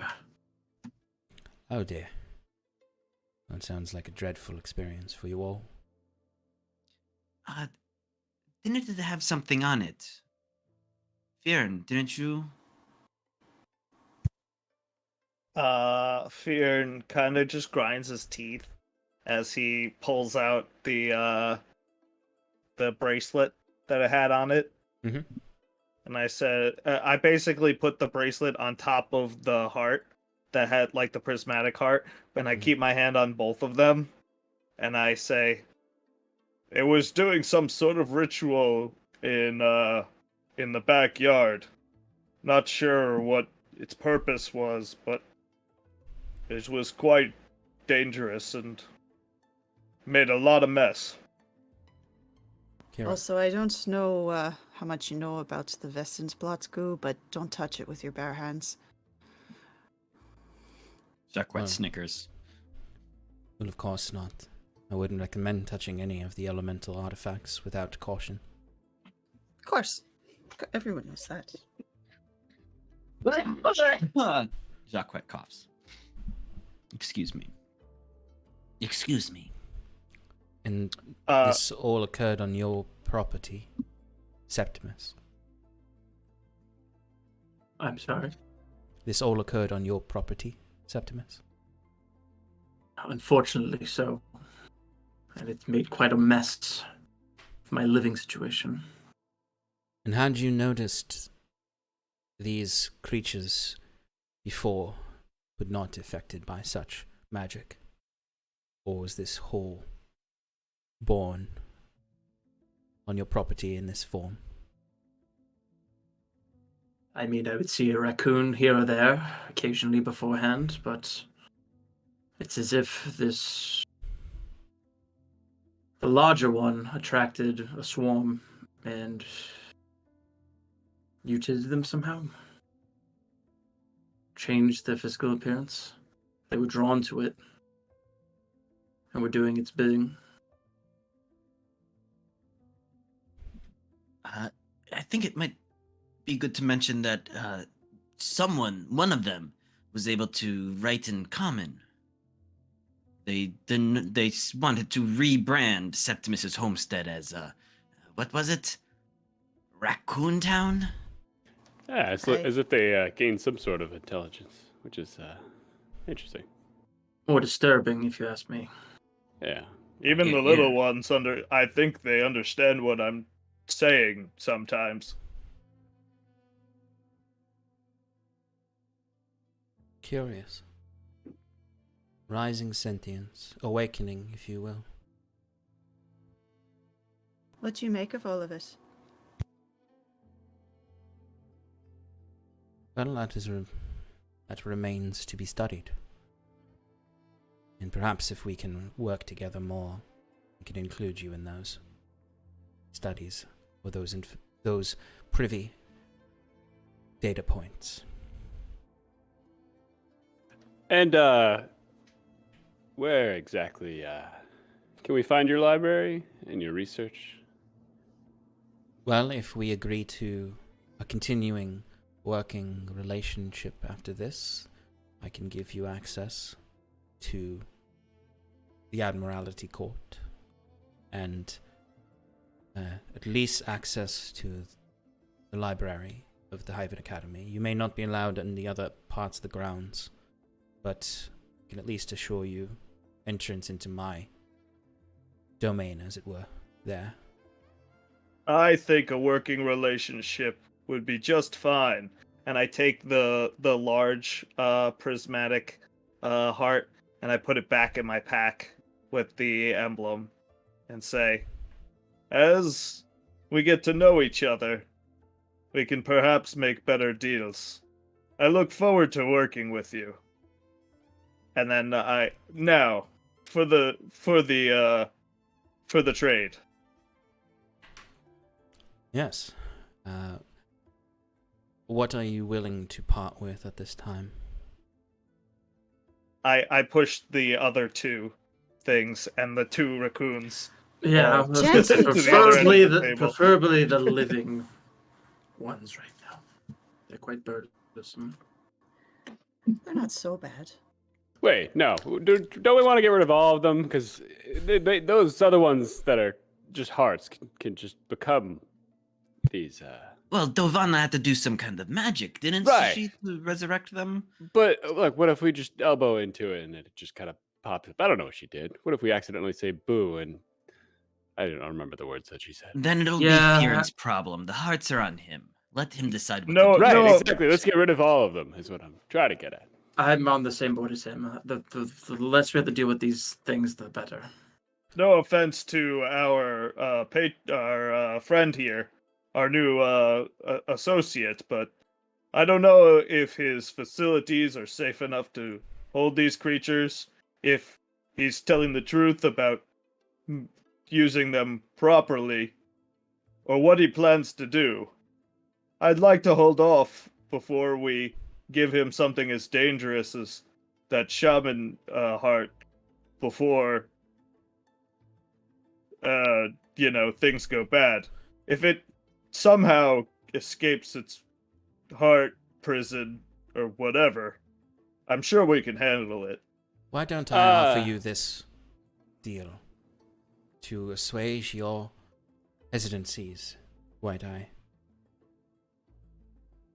What you're willing to part with today, and will pay you for. These two will come with me, and upon your return to Hyven, if you are to leave, or when you wish to come visit the Academy, you can see them. See what home they have there. See what treatment they undergo, and if you are amenable to that treatment, we can make a deal for the others. That's all I ask. A fair offer. I understand your people's respect. And these other hearts, unless any of you are an elementalist or a very gifted naturalist like Dovana, there's little chance of these hearts awakening. Dag 'em. Sean, would I have any idea, just at least the knowledge of possibly awakening one, if I wanted to? Give me a nature check. Does anyone here speak primordial? Technically, I don't know, Sean. I do. I have abyssal and infernal, and I'm guessing infernal counts as primordial. What we talked about is your abyssal Yeah, having, we did relationship mention with so like you would understand people speaking primordial. You'd have like a broken understanding of it, but you'd get the idea of what they're saying. Okay. I got a 16. 16? Yeah. So you given in your time of youth, you would know that through that you would know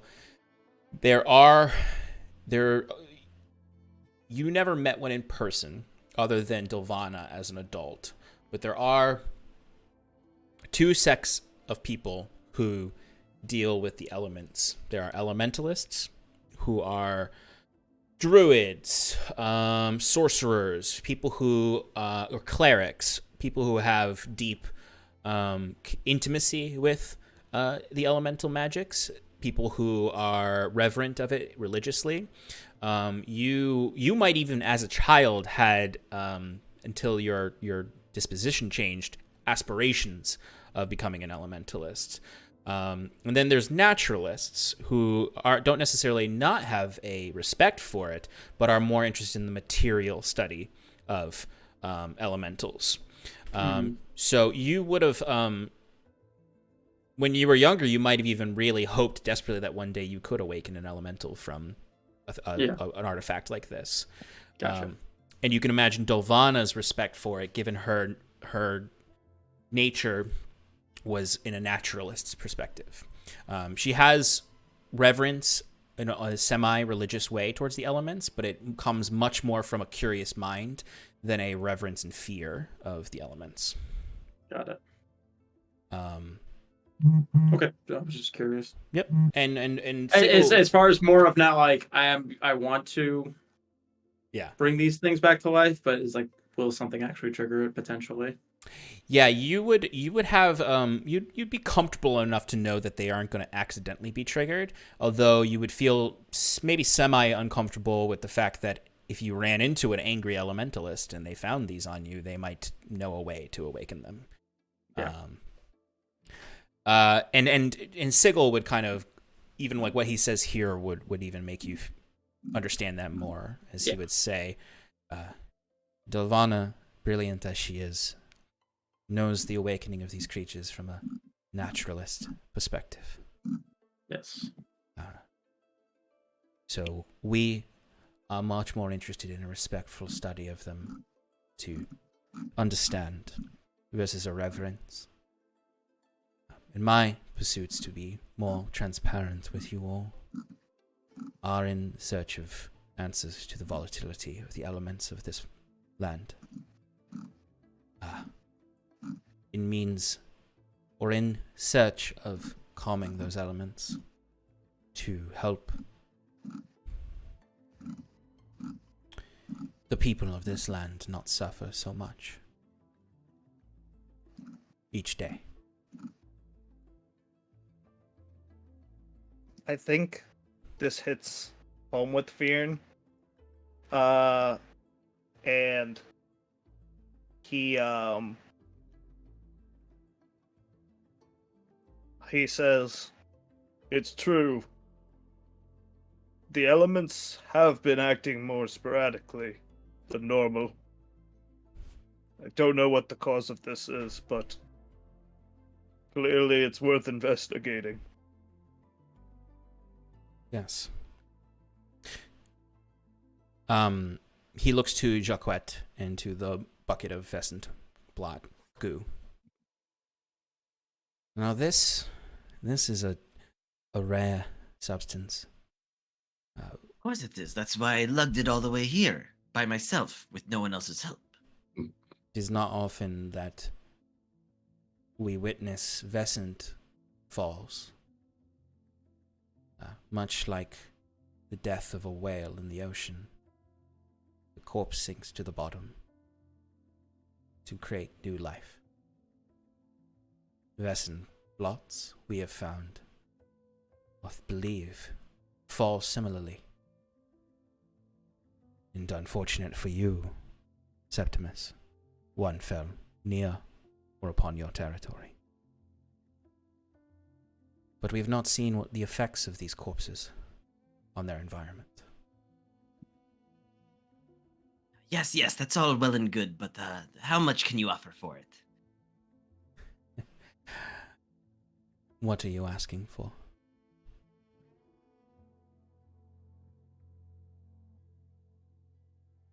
Sean, is there a frame of reference I can use for comparable cost of something like this?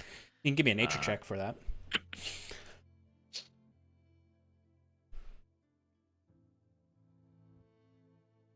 That's a 3, baby. Can I do Yeah. the same, Sean, since I'm also bartering? Yes. Anyone offering something can do so. I mean, even with a 3, like the best you can compare it to in your experience of being from a family of traders and all of that is like you're thinking of like less about elemental artifacts and more about like traditional magic items, right. and traditional magic treasure, and things like that, and raw material you may have some experience with. So even with a 3, I'll say you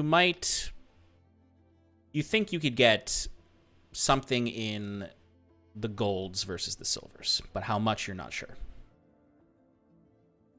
I am not well versed in the elements, but I don't know. How do you say to 10 gold pieces?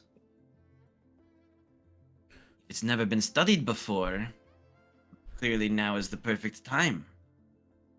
And for a measly 10 gold, I think that's not asking too much.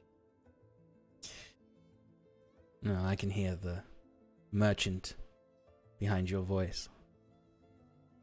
Effervescent blood fluids. I believe I can offer you 5 gold for this bucket. But you must understand, I carried it all the way here. I was told by my companions, no, Jacquette, leave it. It's not worth anything, but I knew. Well, then Would have been left behind. Perhaps then you should have left it where you came from and sold your labor to get it for me. But you've already brought it here. Touché. 5 gold will do. Excellent. Yes. Thank you.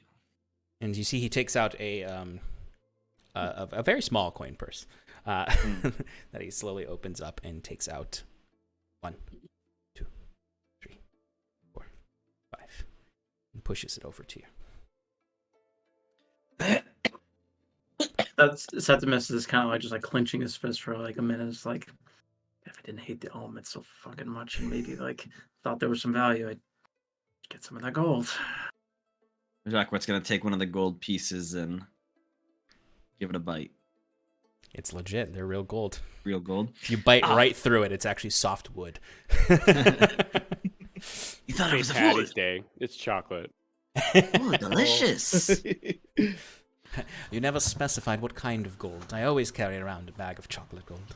Ooh. Pop, poof of smoke, and he's a leprechaun. Very loud. Green. That's why he's wearing a mask. He's concealing his May ginger I beard. may I ask a question? Of course. What do you know about storm elementals? Storm I saw one. elementals. Yeah, I saw one the other night. Came pretty close to it, actually. You saw the one that was traveling across the skies 2 days ago. Aye. Beautiful creature. Not quite seen one of that size in many years. I know quite a bit about storm elementals. Know quite a bit about all elemental forces, truly. Do they usually run away from people, creatures, when they get too close? If they threaten them, and they don't believe they could stand.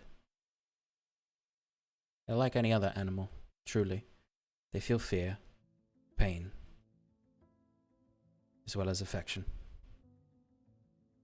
Some of the younger ones are a bit more aggressive, as they are ushered into a world alien to them, where everything doesn't make sense.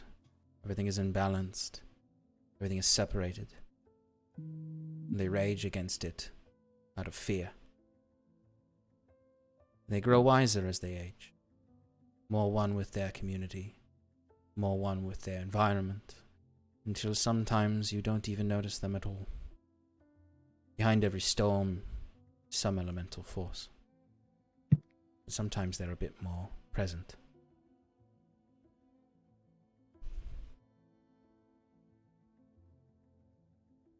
I was just curious. Thanks. Always happy to abide a curious mind. Happy to bring any of these interests to me in the libraries. What's your take on, all this being powered by the store like an elemental down at the power facility? You see he crosses his hands and sort of taps them on the table and takes a long pause to think about his answer there before looking to you and saying, by no means am I... And he kind of looks around the bar. A radical. But I don't entirely not sympathize with some of the tenets of the Aradunai. But their methods are questionable.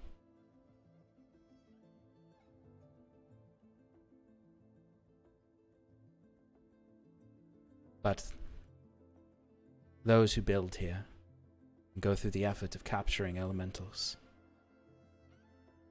I like to hope they don't understand the pain they're causing. And I like to hope they're willing to learn, to have a better relationship with those forces, to power their devices. Enslavement is not the only way.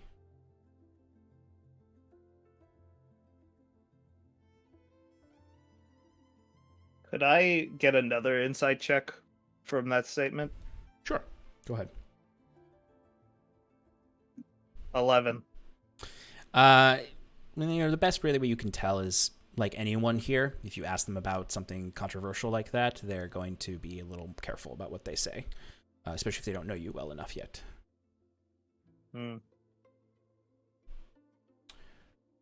Now, for these creatures in the hearts, what would you like for them, White Eye? Technically, the fire raccoon.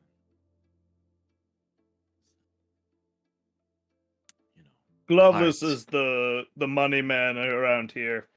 You talk to him, he'll give me a good price. You could have a percentage.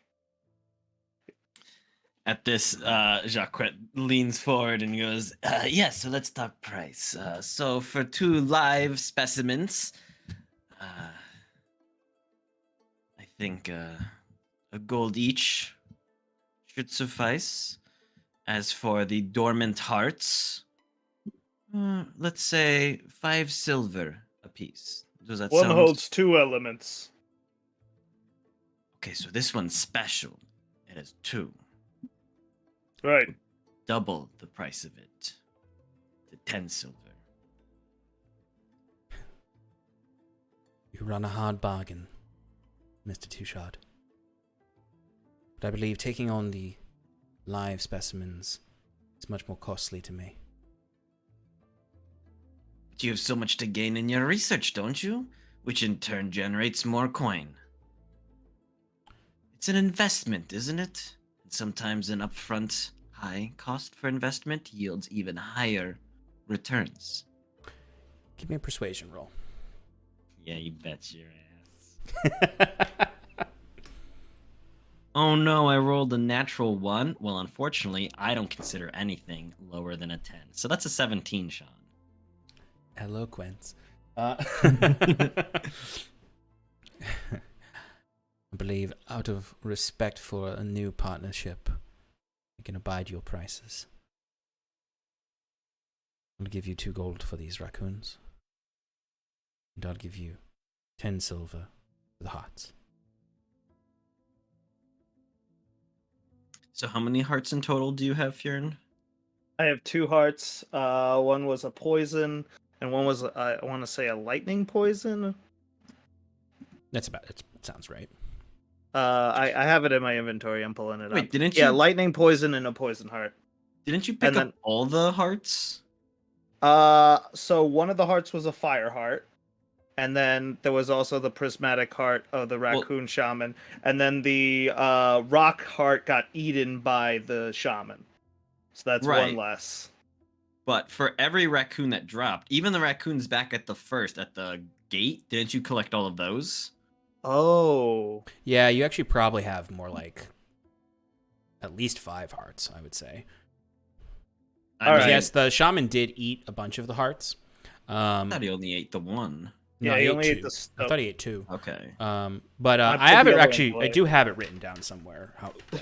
I just can't find it right now. I think that the other one there was only 1 fire heart. Because I think there were 2 fire raccoons. You got 1, I got 1. Yes. In the first encounter. Yes. In the first encounter, there were 2 fire raccoons and 1 poison raccoon. 1 poison. And so you have 3 hearts from the beginning. One of them is the fire elemental sitting in front of you. And then you got you probably have 8 in total, I would say, because there were plenty of raccoons in the second area, and so I would say at the very least you have 8 in total. Okay. Well, 7 hearts and 2 live specimens. So 8 times 5 is 40 silver pieces, and then an Just extra 2 gold. 5 for the double. which is 45, and then the 2 gold for the 2 big rat ones. He has not offered you extra for the double one. Oh, okay. So if you present all of that, he would say 2 gold pieces for the live specimens and 40 silver for the hearts. That sounds like a deal to me. I make the deal, and I give 20 silver pieces to Jaquette. He slides them all into his hand, picks it up. Bloop. Yeah.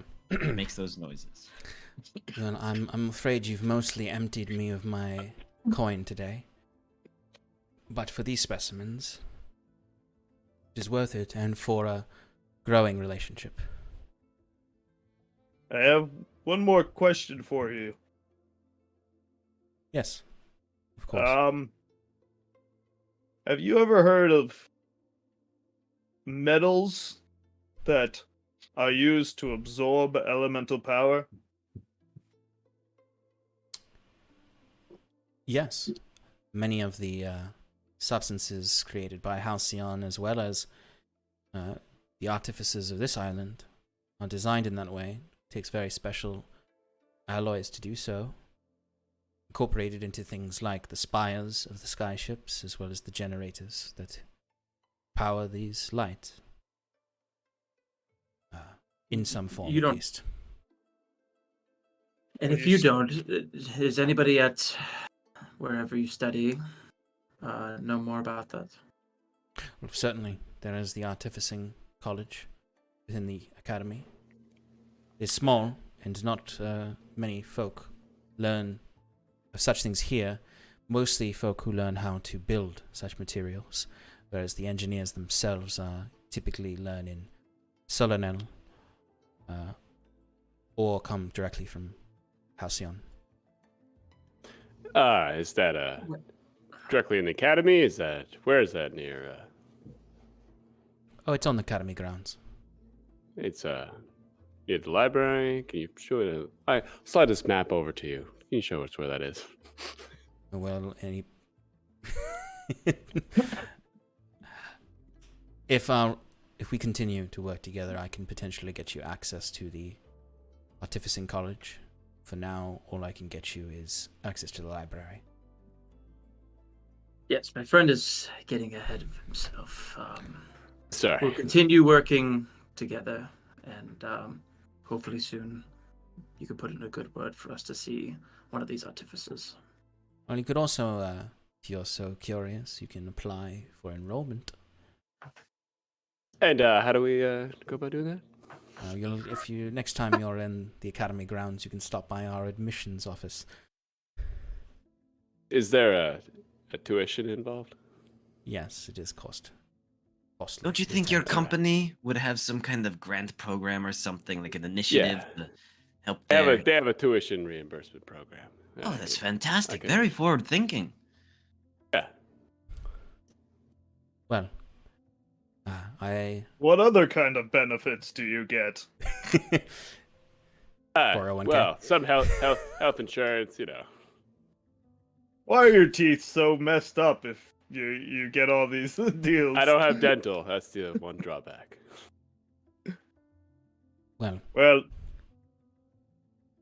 it was a pleasure working with you.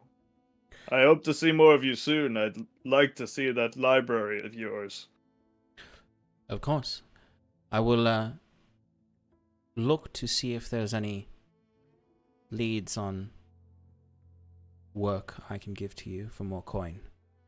I need to speak with some of my connections to see if there's anything of note in the area that might be of interest to me. Most of the work would be recovery or acquisition of more specimen.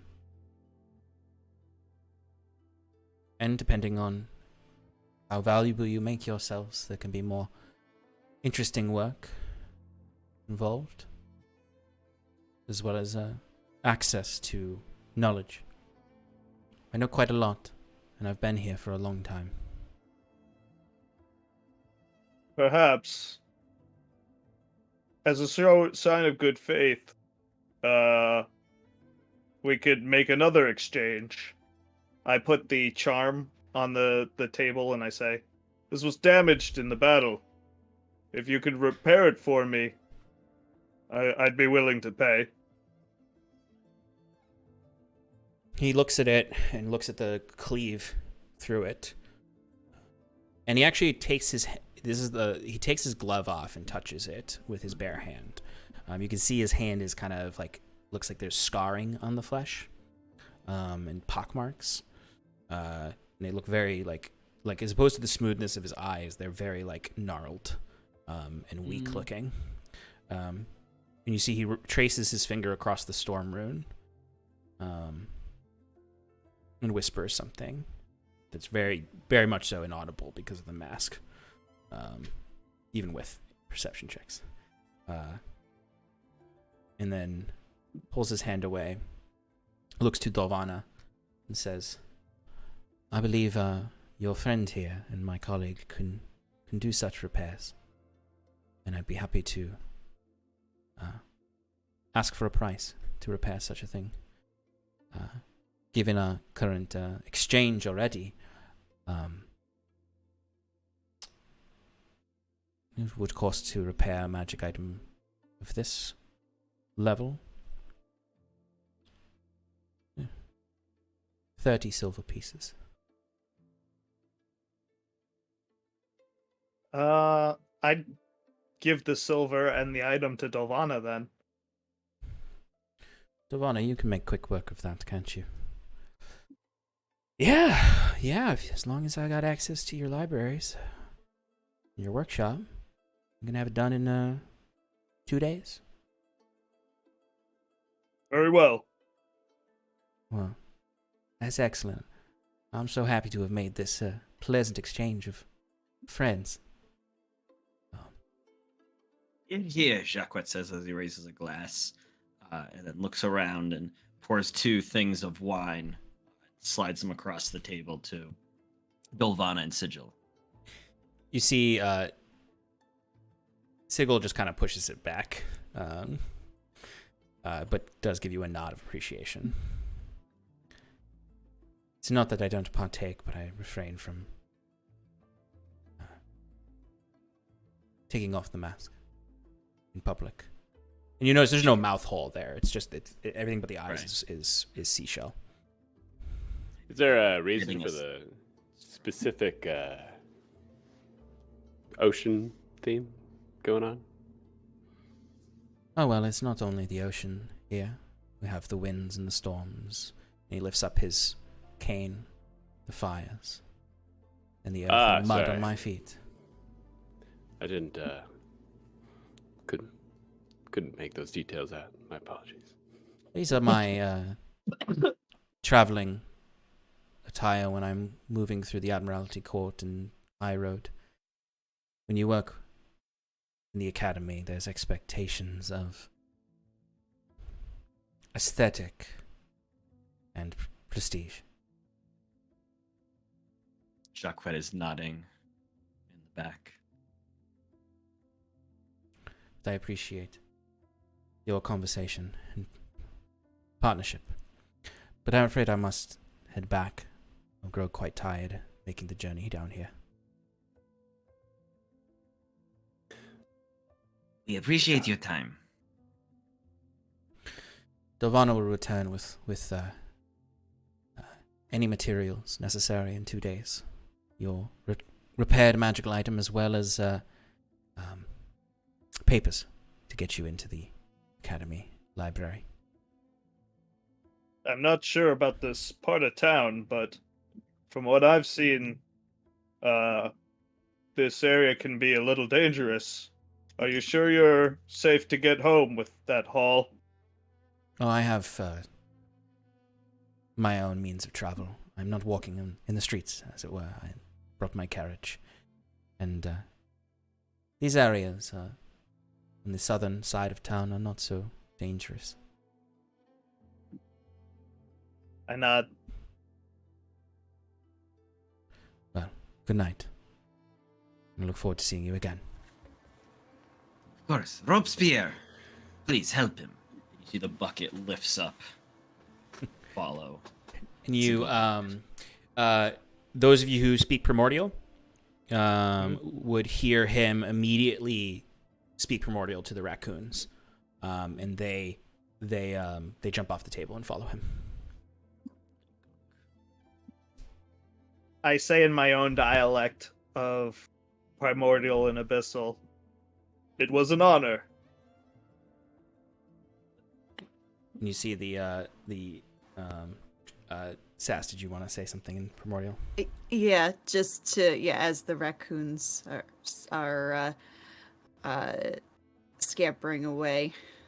Don't go eating any more hair. It's fun hanging out with you. You see the fire raccoon does kind of seem to be like hear you, and does like kind of like look back as it's walking, and you see it trips over its own feet and falls flat on the ground.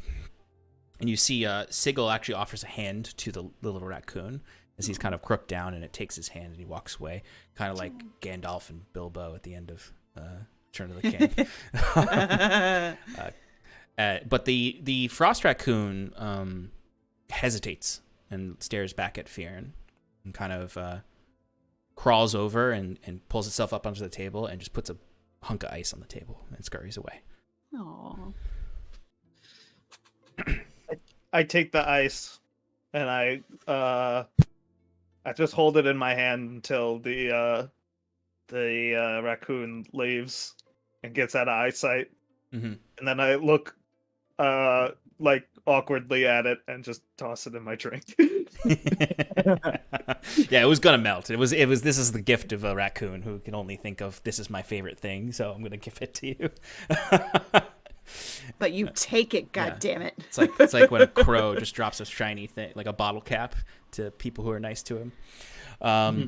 But Sigil exits back into the storm. Delvana helps him to his cart, but does Robespierre. as does Robespierre. But then she stops back in before leaving and just looks to you all and says, "Well, I was gonna head back to the academy with Sigil and catch a room somewhere. Is there anything else I can help you all with tonight?" No, you've helped quite a bit. Where- Thank you again. Where can I find you in 2 days? But if you want, I can come back here. Otherwise, I'll Try to look at my message to you. I'll look at one second. I need to look at a message somewhere. Check my texts. My text messages. I just gotta check my phone, my Discord, if you will. Yeah, Bruce, I'm okay with that.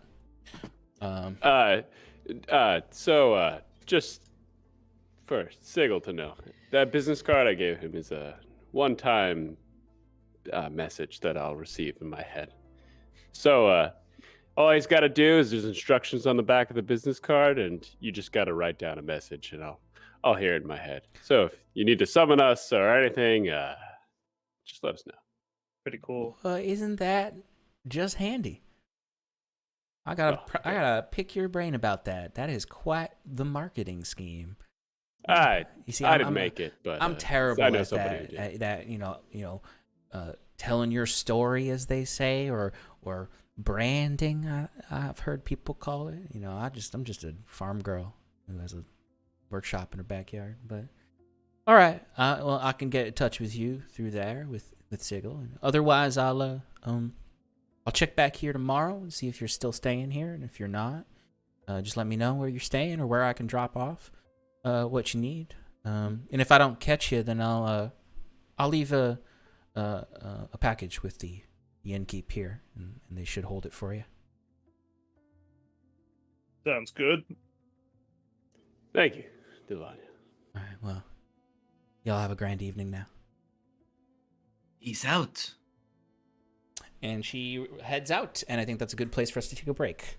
All right, folks, we will be back. Some duck. Yeah, you got gold. You got gold now. Let's get some goose here. All right. We'll be back in 5 minutes, folks. Please stick around as our party debriefs after that meeting and then decides what they're going to do with the rest of their evening or tomorrow. See you all in 5 minutes. Okay, thank you. Bye. Back, everybody, to Adrift in Aldhalor. We are back from our break. Our companions here have just made some deals with a mysterious fellow named Sigil from the Hyven Academy. They have sold him some elemental stuff, some specimens, some goo that came from the cloud elemental / water elemental creatures in the sky, as well as 2 live raccoons that are infused with elemental magic. In exchange for some golds and silvers, and he has also brought on Delvana to repair the magic charm that Fearn had found. So you all, I'd say it's around this time that your food comes, and Kana comes over and says, "Would anyone like a refresher on your drinks or anything else? It's not too late to order more food or more drinks." A refill, please. Okay, would you like a bottle or just a glass? Just a glass for now, thank you. Okay, no problem. That'll be... I'll just have a, if you could just give me a water, please. Absolutely. That's just going Make to that be 2, one please. silver. Okay, 1 silver for the... water. No. For the glass of wine. You can have water for free. Wonderful. Keep it flowing. Well, we'll see about that. I'll have the goose. I'm like, I just came into some money, so. Okay, would you like to keep your order for the... Well, I'm assuming she brought it out. Yeah, she's holding it. She was just like, wants to make sure to... Yeah, Finn, hand it I'll eat over. that. I already I'll paid eat that for it, right? you. I'll eat that for you. Yes, you have no, already paid for that. that's fine. I want both. All right, for the goose, that'll be another 3 silver. It also comes with a glass of brandy. I do that. Okay. All right, so we got 1 more glass of wine. So that's 1 silver for Mr. Touchard, and 3 silver for... I didn't catch your name, actually. What was your name earlier? My name is White Eye.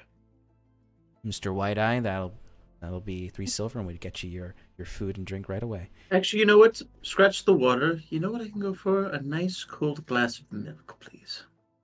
Glass of milk. Okay. Oh, Such a milk person. That'll Yes, Shannon. You've accepted it. that'll just be We are 5 now, copper. we are now the No. milk people. No, that is not. No. That'll just be Yes. 5 copper for the milk. You are. All right. And she scampers off, but the rest of the food is there.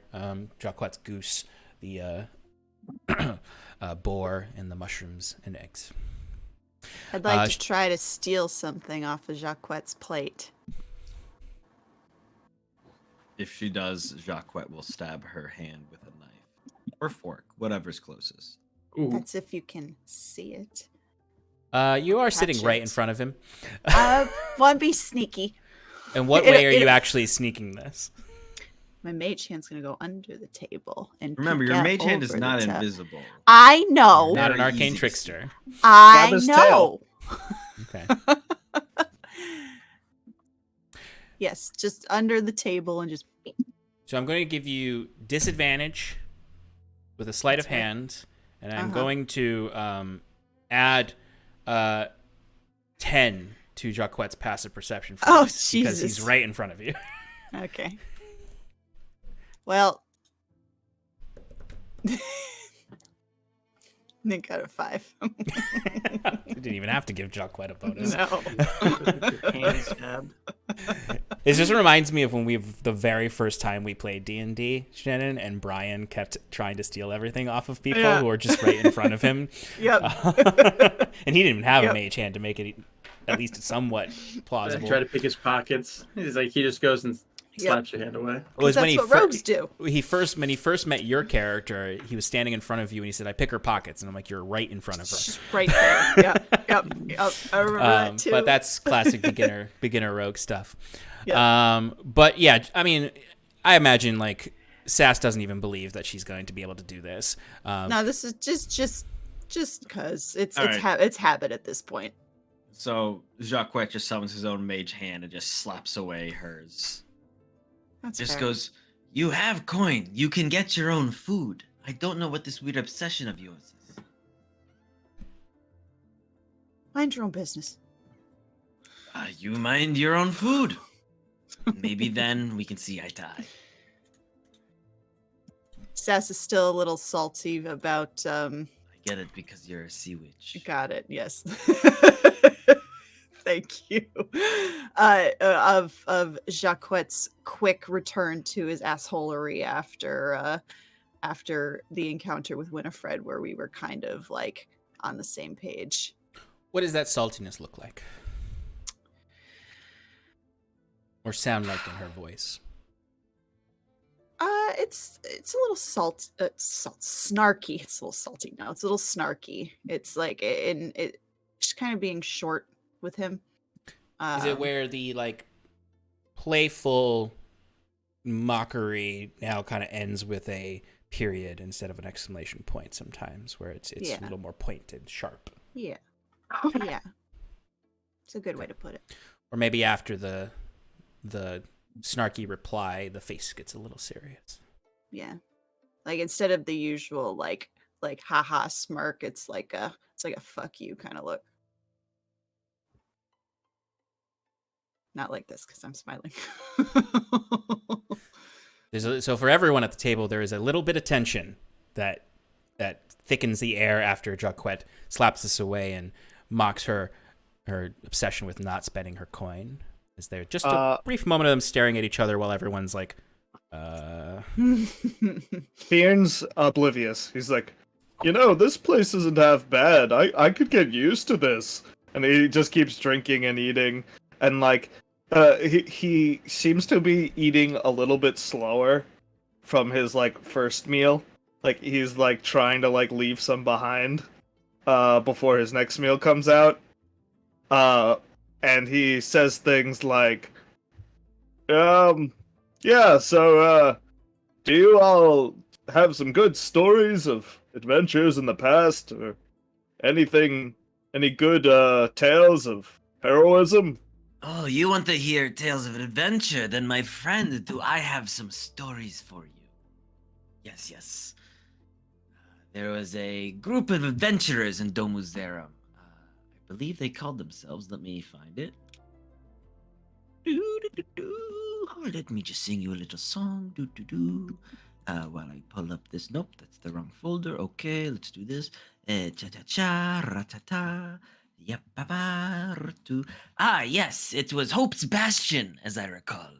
I'm not sure. You all remember hearing about the conflict about 30 years ago in Gwenvalier with the heroes, the Wayward Five. Well, this group went to emulate them, so they went around trying to serve justice, and they were led by quite the heroic woman, Heza, and they say that once he then goes on to tell a story, because I don't feel like doing it in his voice, about these heroes, this lofty team of 5, trying to live up to the legendary Wayward 5.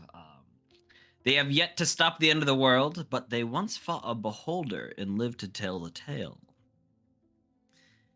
And that's when one of the eyes shot its laser, and Heza jumped out of the way, and then taking her, I forget what weapon taking her longbow, reached back and fired, and sure enough, that center eye, pierced with an arrow, burst forth disgusting aberrational goo, and it was disgusting, and they saved the princess or whatever. I forget where the story started, but it was quite fantastic. You're quite a storyteller. As Bruce is just like...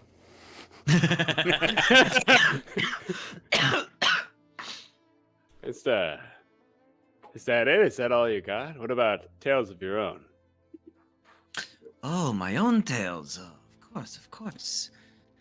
Well, there's the one time where I went up against the feared Jacobins of Domuzerum. They tried This one I'm gonna to- inside check. Go for it. Sorry. Sass. None of this sounds familiar to you about Gwenvalier. The locations he says, the people he references as famous. You have no recollection of any of it. Huh. Or no familiarity with it. As the only other I think you're making it all up. As what? As the only other Gwenvalier here. Yes. I think you're making all that shit up. Doesn't sound remotely familiar. Sorry, about the Jacobins or about the Hope's Bastion? All of it. Particularly the Hope's Bastion. Okay, well, I can assure you that's a true story. I'm sorry, when did you leave Gwenvalier? A while ago. Okay, this happened within like the last decade. Yeah, that's a while ago. Okay, but what I'm saying is that if you left a decade ago, you wouldn't know about any of these. I'm saying that, I apologize, I don't remember when the main heroine of this tale went on these adventures, Your but... sister. I'm sorry? You were about to say your sister.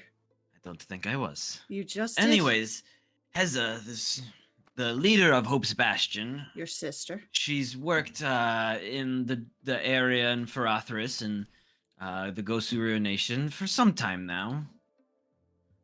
So whether it was 10 years ago or 5 years ago, I apologize. I don't quite remember. What was your insight check, Bruce? For the 18. So if you you can make a roll. You don't have to tell me if it's deception or persuasion or whatever for the second story. So I did make a deception check, and it's partially true. And I got a 20 for the deception, but this is one of those stories where Jacquette's role in everything is probably a little more than what actually happened. Like, Excellent. Did he actually kill 10 men, or was it more like he got away without killing anyone?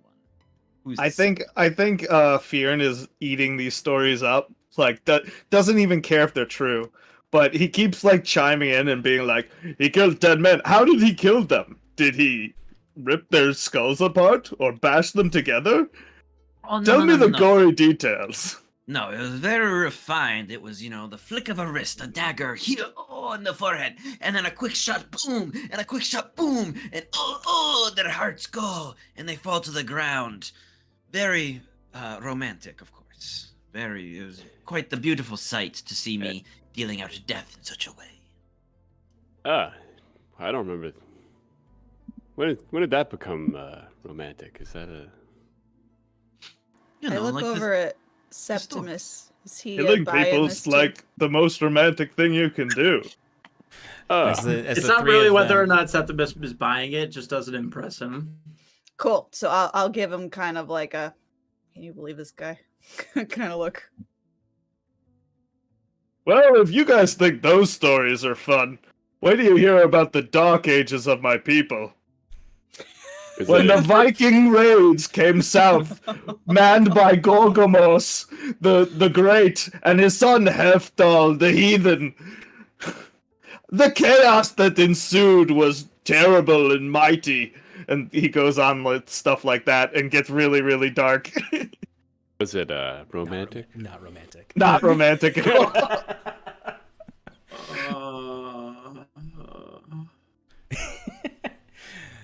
This is your new friend group. Yes, those were the days of much conquest. It was gory to be sure, but honestly, we're much better off now that we've stopped the ratings. Is Good that idea. why you come here? Oh no, this was ages ago. Way before my time. Oh, well. I lost a fight to a shark to get this. Him pointing at my scar. I rode that shark. It was a different shark, but Oh. it was the same shark, different day. That's pretty badass. I'm Yes, pun intended. Thank you. I thought well, so. you lived to tell it. Did you get the tooth that cut you? No, What? unfortunately, I didn't think about that. Was a The shark tooth, you know. No, Did you just kill us? I barely got away. We can't see out of did this chop eye the head anymore. off, but I think I had to Okay. leave it behind. I want to be clear. Oh wait, we I thought ate it it. was a different shark. Different. This is before I met him. I searched in my bag for shark bones. Yeah, there's a couple. There's a couple. Nice. Like shattered shark bones in there. I throw them on the table. Oh, I know. Great game that we can Actually, play with no, this. It's called no. Shark Bone. No. We need your there cards, is though, no Shark such Bones. thing as shark bones.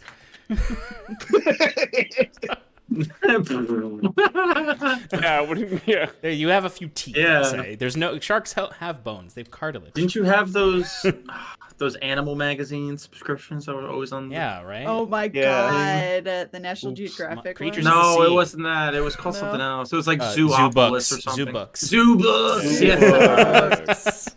Zoo books. I had the one on reptiles. Oh my god. The National Geographic were the VHS tapes Right. Now I have the jingle with for Globey the the Zoo Pals, Globe. the plates. Yeah. Mm. Stuck in Yeah. my head. Anyway, before I get on a tangent about encyclopedias, About so yes, you share in some stories about yourselves here, and yeah, Sass, you just don't have much memory of the some of the stuff that he mentioned in the first one, particularly you know, the stuff that Jacquet has already been like, yeah, you wouldn't know that because it was my sister, but like you have no idea who the Wayward Five are or anything about that time. Okay. So it's the second round of food comes out for Fearn, and the second round of drinks for everyone. A big tall glass of cold milk for Septimus, and a small cup of water for Sass, like the kind you get when you go and ask for a water cup. Yep. Cheers. There is an egg left behind on Fearn's It's mine. thing. It's mine before the fucking plate disappears. It's mine. Bruce gives her one of the eggs. One of his eggs. So you got 2 boiled eggs and a Yeah. half cup of Keeping water. that protein up. It's great. So it's probably around 7:30, approaching 8 o'clock now, as you're finishing up your food and drinks. Is there anything else you'd like to do tonight? Do we want to try and go stake out Captain Hastings' place tonight, or do we just want to lay low and try tomorrow? I think it's best we lay low for now. Maybe tomorrow morning we can scope it out during the daytime. You know, a little easier to see. Though I'm sure most of us have dark vision. And then... I have devil sight. Oh, fancy that. And he can see with his hands. Crazy, huh? Yeah, I say, gesturing to Bruce. So we scope it out during the day. Wait, maybe you get can some- see with your hands? All right, you weren't here. Yeah. Yeah. What if your hands cover your eyes?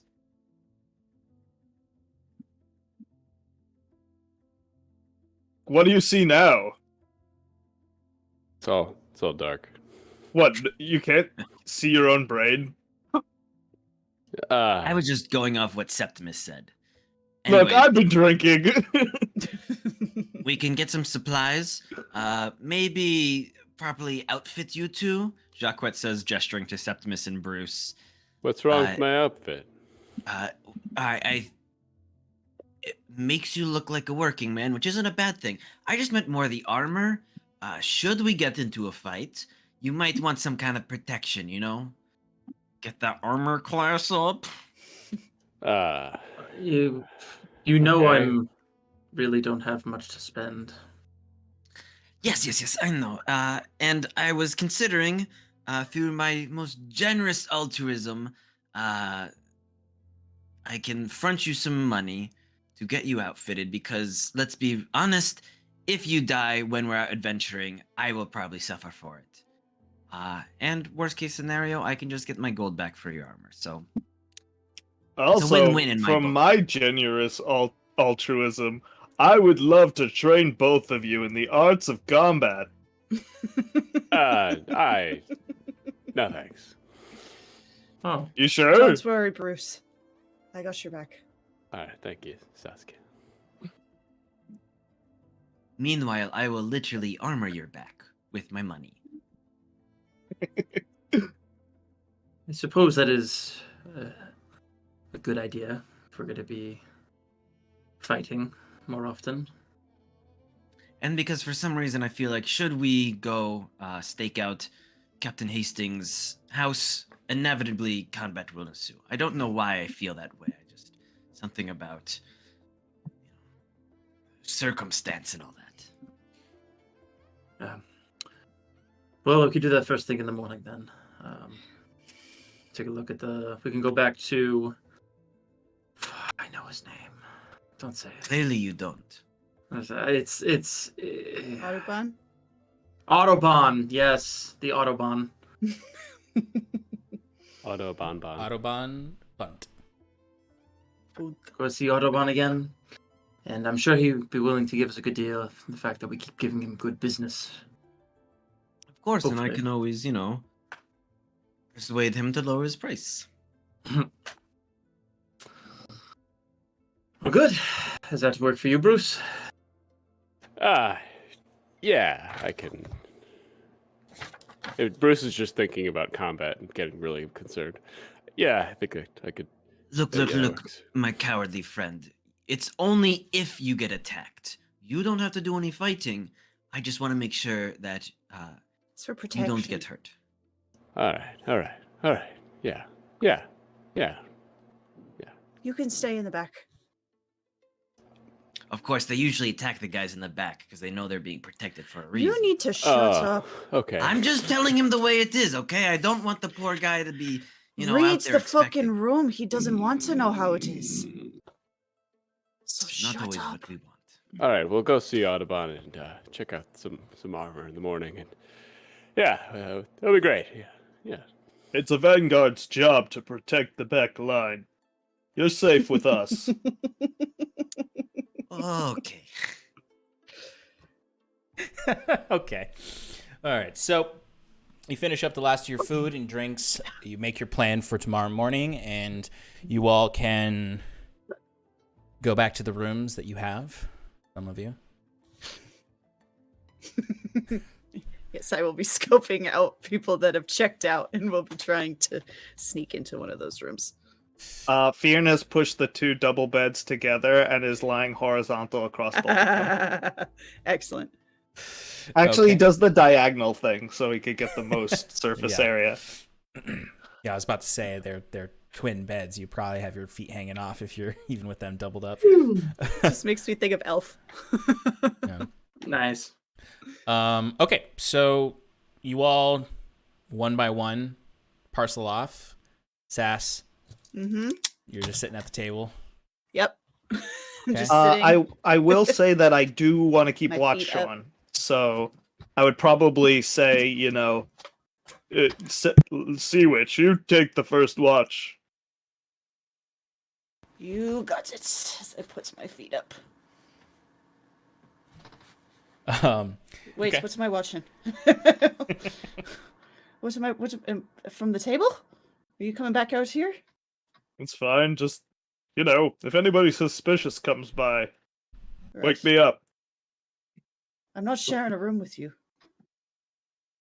I didn't say that. Okay, just checking. All right. Keeping watch and watching for, I don't know, people leaving. Yeah, I'm not even going to ask you for a perception check. People just start to leave, and it's probably around midnight or closer to maybe 12:30 that there's basically no one there, and you're sitting there. Kana comes over, and just looks at you. Says, they just called last call. Excellent. Hey, you haven't You sure there's no bought dishes that need washing? anything? Nope. The dishwashers have washed everything because we're closing right now. It's very efficient of you. Yeah, efficient. This isn't a sleeping area. Oh, I know that. I'm not planning on sleeping. We're closing. Oh, so you need me to leave. So that's what you're saying. Yes, that's okay. exactly it. You could have just said that. I'm trying to maintain some decorum here. Like I said, there is a hostel down the road, closer to. I heard you the first time. Arbor Lane that you can get for coppers. Leave, please. I'm going. All right. Yep. And how about this? I'll leave out the side entrance. So Nope. Don't embarrass you. You're going to leave out the front entrance. The side entrance is for residents, guests only.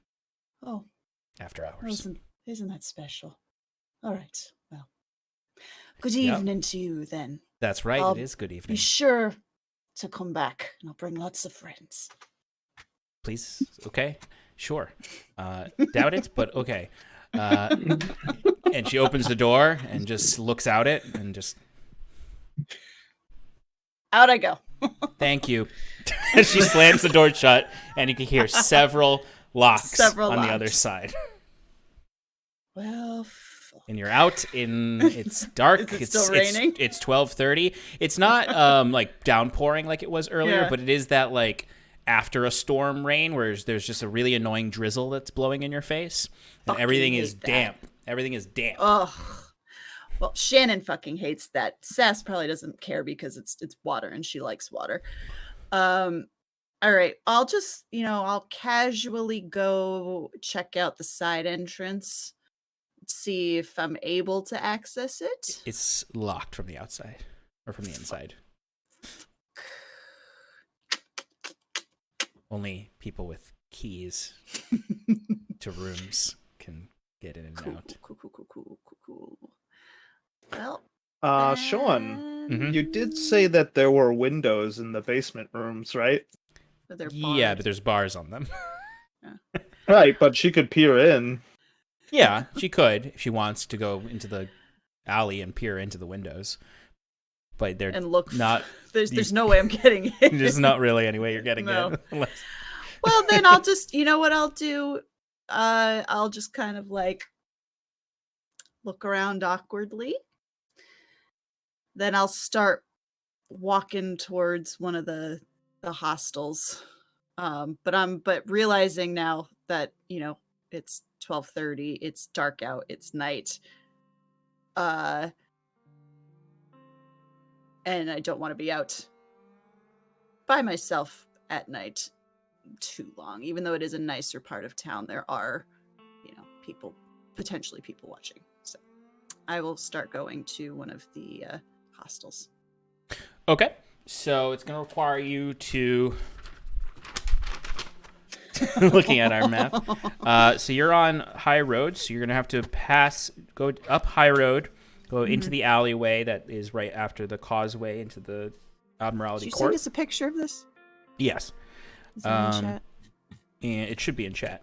And then there is... yep, there it is. Okay. You can either go... We're on High Road. Yes, and the hostels are...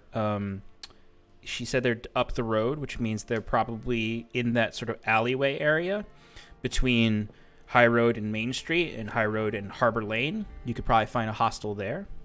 Or there's plenty of hostels on Main Street and Harbor Lane. Okay. On this map, where's Widow's Ward?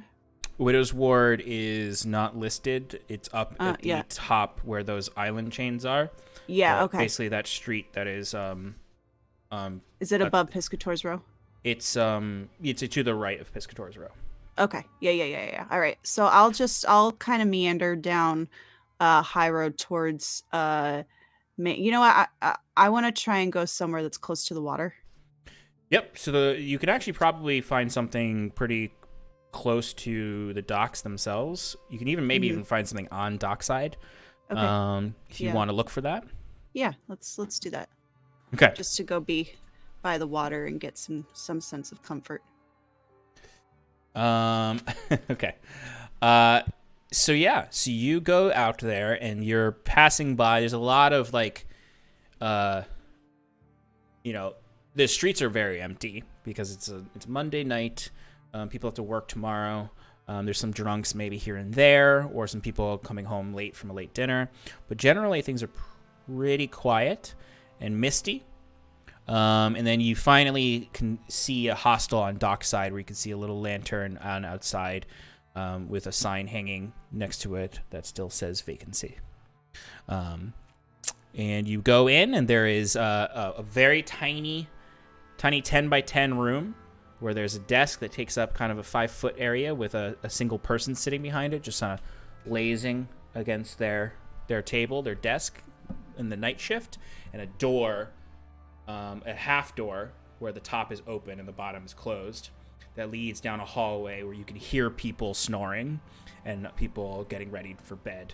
As Jacquette shows up behind you. Fuck! Slumming it, are we?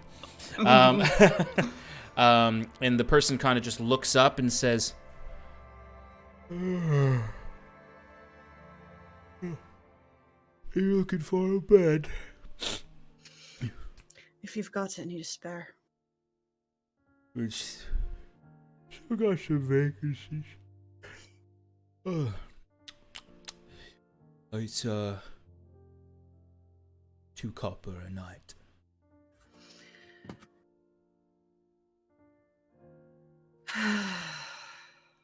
With a very big sigh, Sass will take out 2 copper. And, Thanks.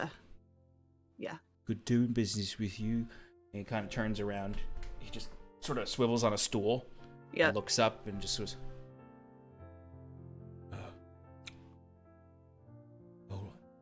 he doesn't grab a key because there's no keys. It's a hostel. Right. It's He not just right. gives you a ticket, like a wooden ticket that just says 14 on it.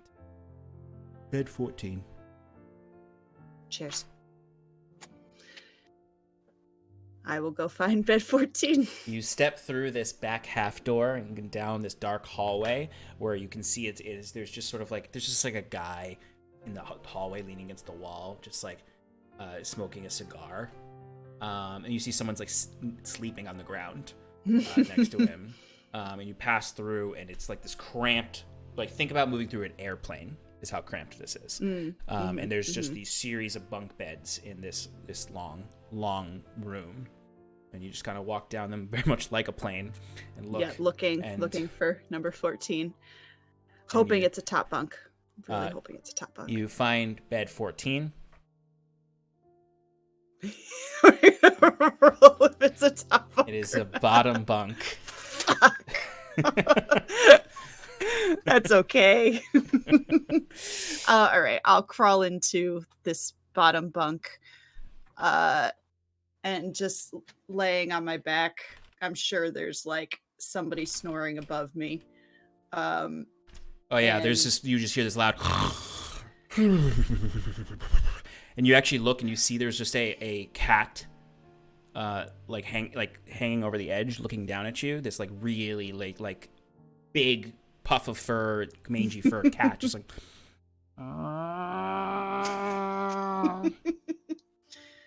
Oh, shut that guy up! You hear from across the room as a boot goes flying by. And you hear everyone just starts groaning all at once. As you can imagine, these are sailors here for the night. Mm-hmm.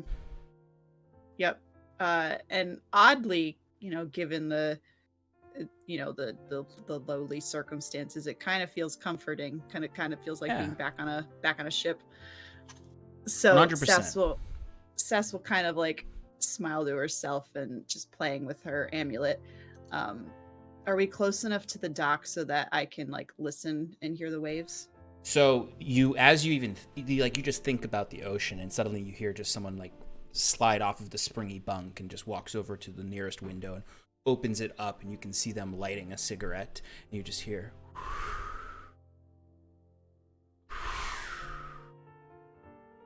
as this man just sort of coughs up along a little bit and smokes a little, and you hear someone on the other end of probably in like the next hallway over, you just hear like this very low like accordion playing. Like someone just like, does not give a fuck about anyone's sleep. Yeah.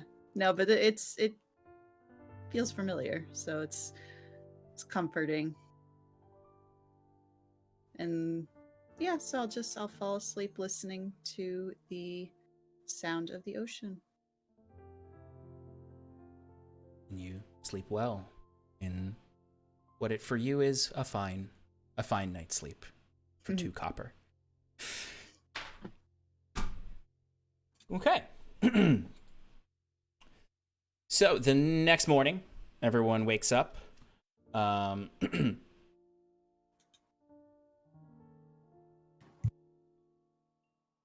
Sass, you when you wake up because everyone is up. Everyone's up. Everyone's moving about. You see people, like you see a man just has a bucket. You wake up and look across from your bunk. There's just a man with a bucket and a sponge, just like washing off his arms and his armpits, and just stares at you and goes, hey, "Get your own bucket." Wasn't asking. Duly noted. He kind of growls at you, and then you see that cat crawls up onto his shoulder and just digs into his shoulder, and he doesn't grimace at all. And he spits into a separate bucket. There's a lot of buckets. Is your cat's name Bucket? No. It's Jinxie. It's a great name for a cat. Are you being smart? Nope, just being friendly, but... And you see just sort of... He picks his legs up and moves across to the other side, so he's facing the opposite direction. Have a lovely day. He grabs the bucket and brings it over, and you see he just lifts an arm and starts scrubbing with the salt water. Yeah. And Sass, you stumble out of this into the lively streets of Dockside. Great. Wander back to the Cask and Crow. Yep. I will go find my friends. Excellent. The rest of you wake up in your respective rooms in the Cask and Crow, and can... I'll go sit at the exact same table. So as soon as the door's open and Kana opens the door, I'm right there and be like, "Good morning." Yes, and since the sailors wake up very early, you would be up early when you get there, and literally you are there when she unlocks the doors and opens it. And she looks at you as... My friends are here. Can't say you weren't expecting me. Yeah, we'll try to spend some coin today. Come on in. Thank you. And you step in. Would anyone have woken up earlier and went downstairs for breakfast? This is probably literally 6 a.m. I probably would have. Yeah, so I imagine Septimus, you can be there in the morning if you want to order a coffee or a hot tea. They offer that for, only 5 copper. Yeah, I'll have a tea. I'll have a nice hot tea. I think Fionn would be up, but only because he was expecting to be woken up for watch, and he took the last watch because he just kept sleeping, and then once he realized that nobody was coming, he just woke up and took the last one, and he's been working out. So he's been he's probably outside when she walks into the building, just doing pull-ups on the side of the building or something. Yeah, I'd say Sass, when you walk by, you peer into the alleyway and see Fionn just doing calisthenics in the alleyway. Oh, nice. Morning. Morning. Care to join me? Sure. What you doing? Keeping fit. My muscles are my main breadwinner, and it is against my code to slack on good training hours. What do you recommend for someone who spends a lot of time climbing ropes and fixing sails and the like? Well, if you're staying in high elevations and require a lot of grip strength, you might want to try some pull-ups, some push-ups, but you want to keep a slender physique. Probably don't want to go too overload on the proteins that much. You don't want to bulk. So, you know. I'll start with the pull-ups. And as you two discuss the benefits of bulking versus a more lean workout, eventually you two would go inside and you would see Septimus is there enjoying his tea. But imagine Bruce and Jacques are sleeping in. All right, so you three gather in. No one else is there. It's so early at this point that even like a breakfast rush hasn't come in. This isn't the kind of place workers come for their morning coffee and slab of meat or porridge. They're all probably at either the Harley Quinn or a much cheaper place, or even truthfully one of the many cafes in the city. But yeah, the three of you are there. If there's anything you want to talk about before the other two wake up, if not, then I will jump forward to when they wake up. No. Yeah, I'm good. Okay. So you can order breakfast if you want. It's, similar prices to yesterday's. They have a cheaper 10 copper, 5 or 10 copper option, and then your typical silver options. What is the cheapest thing on the menu? The cheapest thing on the menu is oatmeal. Is it mostly oats? It's mostly oats, yeah.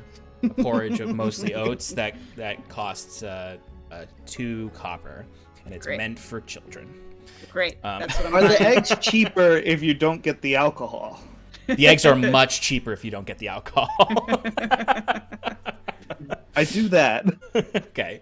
So it would be 5 copper for Fearn and 2 copper for Sass. The first bit of food she's actually purchased. And Septimus, if you want either of those, you can get them as well. No, I'm just good enjoying my tea. Excellent. Sorry, really quick. What was the conversion from for coppers to silver? Was it 10 coppers to a silver? Yes. Yeah. Yeah. Okay, cool. Thank you. All right. The other two of you wake up probably an hour or so later, or honestly probably 2 hours later, given that it's like 7 a.m. when they're doing this. And by the time you all wake up, there's a bit more folk here, merchants who are enjoying their breakfasts here. You see people reading newspapers and enjoying coffee or tea and bacon and other such things. So you all gather at imagine the same central table you were at yesterday. How was everyone's night? Oh, sorry, go ahead. I was going to say, Jacques is definitely the last one to arrive. And he looks a little fresher this time, a little more put together, but still not, he's not putting on the airs. He doesn't have all his jewelry out. He's just, got his mustache as a little Springer in its look. And he's got the coat, almost looks like it was patched a little, but still looks rugged. Not by his hands, of course. That's what unseen servants are for. But he comes down and he stops by the bar and goes, Kana, do you have any, how do you say, the hair of the dog? Yo, yeah, of course. Absolutely. Are you looking for just a remedy, or are you looking for a real drink? A real drink, something to give me a little kick in the ass. Yeah, absolutely. I can get you a Bloody Moon. Fantastic. And a plate of eggs and bacon, please. You got it, Mr. Touchard. The eggs and bacon will cost you a silver, and the Bloody Moon will cost you 2 silver. 3 silver total. Ching! Flips the silver over. It's an extra silver, and I can make it extra extravagant.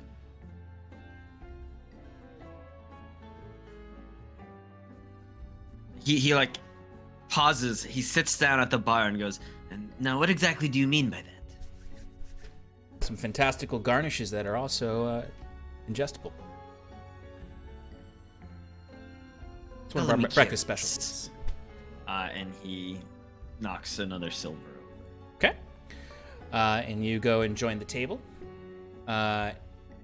and before you can really get going with the conversation, she walks over with the eggs and bacon and the equivalent of a decked out Bloody Mary with some slices of bacon in there, a seasoned rim. There's a Candied bacon? fat prawn in there.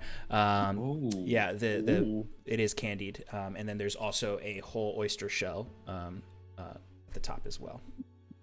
With and it comes with a little bit of a sherry vinaigrette with shallots in it.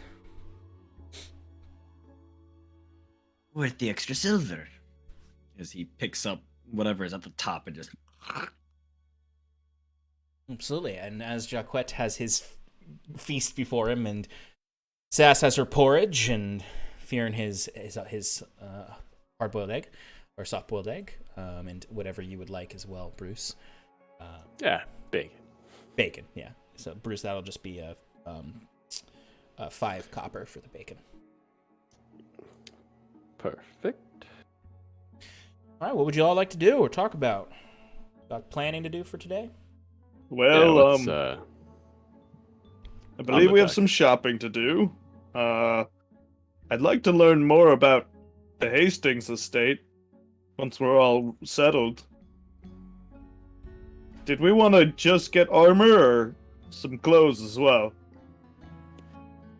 I think getting a better disguise for you, Fjern, might behoove us. I just didn't have much to work with. Nothing Septimus's family had would quite cover your physique. There's also a few specialty items I could use, some enhancements in any potential combat. But yes, I think once we finish shopping, heading to Beacon Street should be our next objective. Sounds That good works to for me. Jinx. Okay. So I'm gonna say for the shopping, unless there's something specific you're looking for that's gonna require like a negotiation or a request, you can kind of we can decide what you're purchasing, and we'll just do that kind of non RP.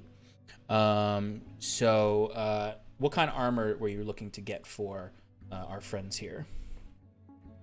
Well, we would go to Autobahn shop, and he would basically, Jacques would be like, "So, what are you proficient in?"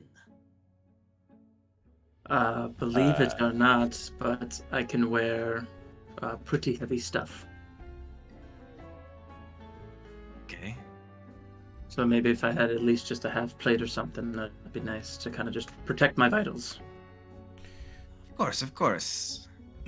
Half plate costs 750 silver. Oh my god. Okay.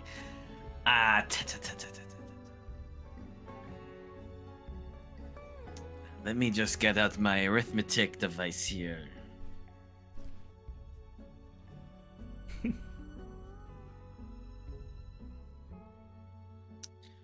Okay, I don't know if you're gonna get half plate, my friend.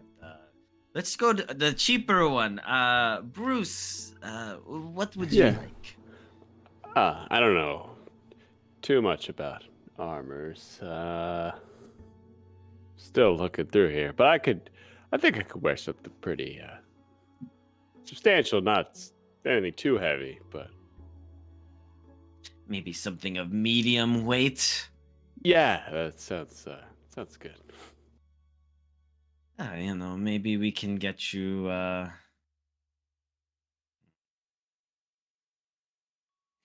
Looking at the prices, like, what do I want to? What do you want to spend on these guys? So I mean, you could get studded leather for each of them would only cost 90 gold or 90 silver total. Right. You can get them scale mail for 50 silver each. A breastplate would run you a lot, 800 silver for both to get one for both of them. So it's what are you looking to spend? I mean, at least Septimus has the shield Fearon gave him. Right. Think we're gonna go. All right. We're gonna metagame here, folks. I don't feel like opening these. What are your guys' decks? Well, I mean, what would be the best for you guys that is not substantially expensive? Probably ringmail. Maybe. It's because I have -1 dex. Gotcha. Yeah. Hmm. The ringmail costs 30 Oh, silver. Bruce. Yeah, probably for Bruce the heavier stuff. You is can probably wear better. heavy armor. Actually, yeah, Bruce, Say again? are you proficient in heavy? No, just medium. Oh, okay. Then, Ringmail's heavy because Septimus, Oh, you're there is. I didn't see probably that. can I get am. the heavy because of your battlesmith. Yeah, I'm proficient in all armor. Truthfully, I don't know if any of this armor is good for Bruce. Bruce, what's Yeah. your standard AC? It's 9. So, I mean, technically, Nice. even if you get him high my armor, God. it'll improve the 9 to 11. Right. Oh. The 9 to 11. Oh, Any no. armor will improve Bruce, but it'll only be like by 1 or 2, Oh, unless you poor splurge on him. baby. Yeah, hide will do. Yeah. He needs that chosen Yeah. chain. Yeah. Right. All right. So yeah, I guess we're gonna go. So I'd say like, you know, Well, as we're looking, Jacques is also thinking with a discerning rogue's eye. Like, I'd rather chain something shirt. that isn't too loud. You know, giving disadvantage on stealth checks. Yeah. What about Yeah, chain nice shirt. chain shirt? 50 silver. Yeah. Get him no disadvantage and get him up to 12 AC. Yeah. I'll, Chain is 50 silver. 50 silver, yeah. Or 2 gold and For- 10 silver. Yeah. Oh, Okay, yeah. fine. I could cover this one. Oh, okay. Please, if you can Yeah. cover it. You can buy Septimus over here his own armor. Yes. what's ringmail? Well, that's a disadvantage then on stealth. Which, I mean, Ringmail has anything disadvantage. Ringmail is 30 silver. We'll get you 14 armor class. Sorry, and what's your dex? Septimus? +1. Plus Okay, one. so I'm- Septimus could get with could get a similar amount from for studded leather would get him to 13. Yeah. Hide would get him to 13 as well. A chain shirt would get him Yeah. to 14. Same. Right. Yeah, so Jacques will get you a chain shirt. Because as much as he wants to deck his friends out in nice armor, he's not shilling out that much at the moment. So So that'll cost Yeah, 50 nice. silver. a That's nice. that's fine. That's nice of you.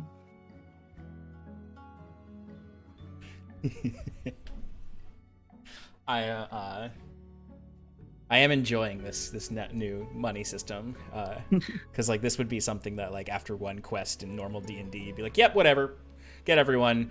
I mean, uh, I don't know. A breastplate, 400 gold. No, Still gonna be not kinda that hard. level. But I mean, Yeah. you wouldn't bat your eyes at buying a chain shirt. Right. And this while, is sorry, while Jaquette is contemplating, could I possibly go to that little potion shop that we? I can't remember where it was. Was it Piscator's Row?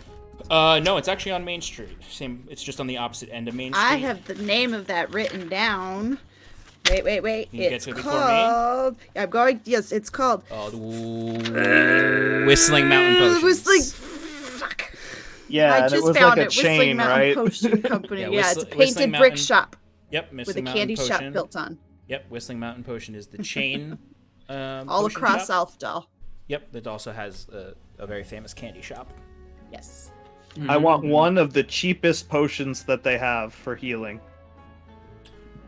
Cheapest potion? I mean, I imagine that would just be a basic healing potion, a minor healing potion. Which would cost, that normally costs 50 gold, so 50 silver for a minor healing potion. Yeesh. How much is that in gold pieces? That would be 2.2 gold pieces and 10 silver. Okay, I'll do that.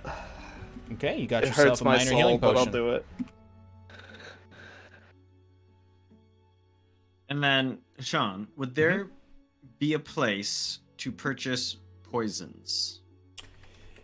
Not outside of the Widow's Ward. I was afraid you were going to say that. If we're traveling as a group too, Bruce would also pick up some lollipops from the candy shop. Absolutely. candy. Amazing. Specifically, 10. Yeah. Candy. It's going to be 10 copper. That's how much it's going to be. It's 10 gold. No. No, if you buy 10 lollipops, you will get a discount, and it's going to cost you 9 copper. Oh. Yeah. Oh, thank you, Sean. Yeah.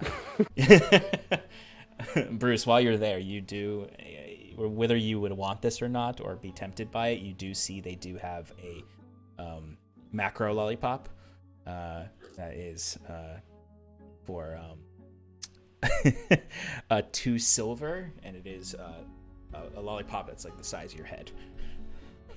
I will buy it. It's one of those swirled lollipops too, rainbow colored. Oh, Yeah. it's getting its own inventory. Did you buy that in yep. addition to your 10 other lollipops? Oh, or yes. Instead of Yep. excellent. Addition. Excellent. Priorities, very good. Right. It's like a $20 lollipop. All right, so we got a potion, we got some lollipops, we got some armor for our guys here.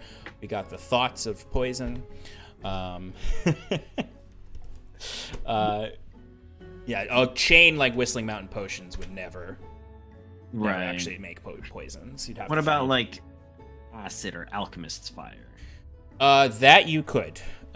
You could purchase from the Whistling Mountain potions. They don't keep a lot of it on stock, and it's a little more expensive just because it's usually meant to only be sold to other alchemists, but they'll sell it to the public for a small premium. Oh no, you don't understand. I am adjacent to the alchemists. I work with this woman. She does, a number of this kind of work. You see this like vendor there is just like, man, my manager's right there. I don't think I can. Give me a persuasion roll. Okay. You're part of any kind of guild at least that I can reference? No, this is more freelance stuff. Hopefully with this, we will get acceptance into the guild. You know how hard it is to get into the academy? I mean, we've met a few times with, I forget his name, Sigil, I think. He's been trying to help us out. Name dropping. No idea who that is, man. No idea. No idea. Never even stepped an foot in the 18. Admiralty Court, man. Exactly. It's very hard to get in there. That's what I'm saying. So hopefully with these experiments, we can show our worth. All right, I can give you the guild prices this one time. That's my man. Next time it won't matter because we'll be in the guild. It's 40 silver. For Alchemist Fire. For 1 flask of Alchemist Fire. 40 silver. Or 2 gold. All right, and vial of acid. Vial of acid will cost you guild prices 20 silver. Or 1 gold for a vial. Cool. All right, I'm going to buy 1 of each. You got it. You have a vial of acid and you have some Alchemist Fire. Don't tell anybody I gave this to you. I would never dream of it. Right, Thank you get out so of here. much. Get out of here before my manager. Aye, comes aye, over. Captain. How much is a large cloak, Sean? Just to cover up my armor and stuff. Let's see. A large cloak. If you're just looking for a simple one that's not costly at all, you can get one for 1 silver. Done. And that's like when I say that, like not costly. That's literally like a rag, like very thin, threadbare. Wouldn't keep you warm at all. Would just conceal you a little. I mean, I want a black cloak that's gonna cover me completely. Like if it's If you're looking for If something that's going it's- to cover you completely, that's kind of like more like an overcloak, then that's going to be a little bit more expensive. I was thinking more like a side cloak or a shoulder cloak, so that would probably cost you closer to. It's got to have a hood too. Yeah, I'd say at that point, then you're looking at 3 silver for the cheapest one of that size. I'll do that. Okay. And I poke holes in the hood for the hat for the horns. It's very easy. It's very threadbare. Any other shopping requests at this moment? Oh, thank you. All right. We are past our typical end time. I know we started a little late, but I think maybe we'll just at least get you to the Beacon Street, and then we'll end for tonight. So, what is your plan of approach? It is after your shopping. It is probably around midday, so we're looking at noon. So, sun's the brightest it can possibly be today. Let me do my quick roll for the weather today. It is a clear day. No, it seems like the storm has passed. It is not raining.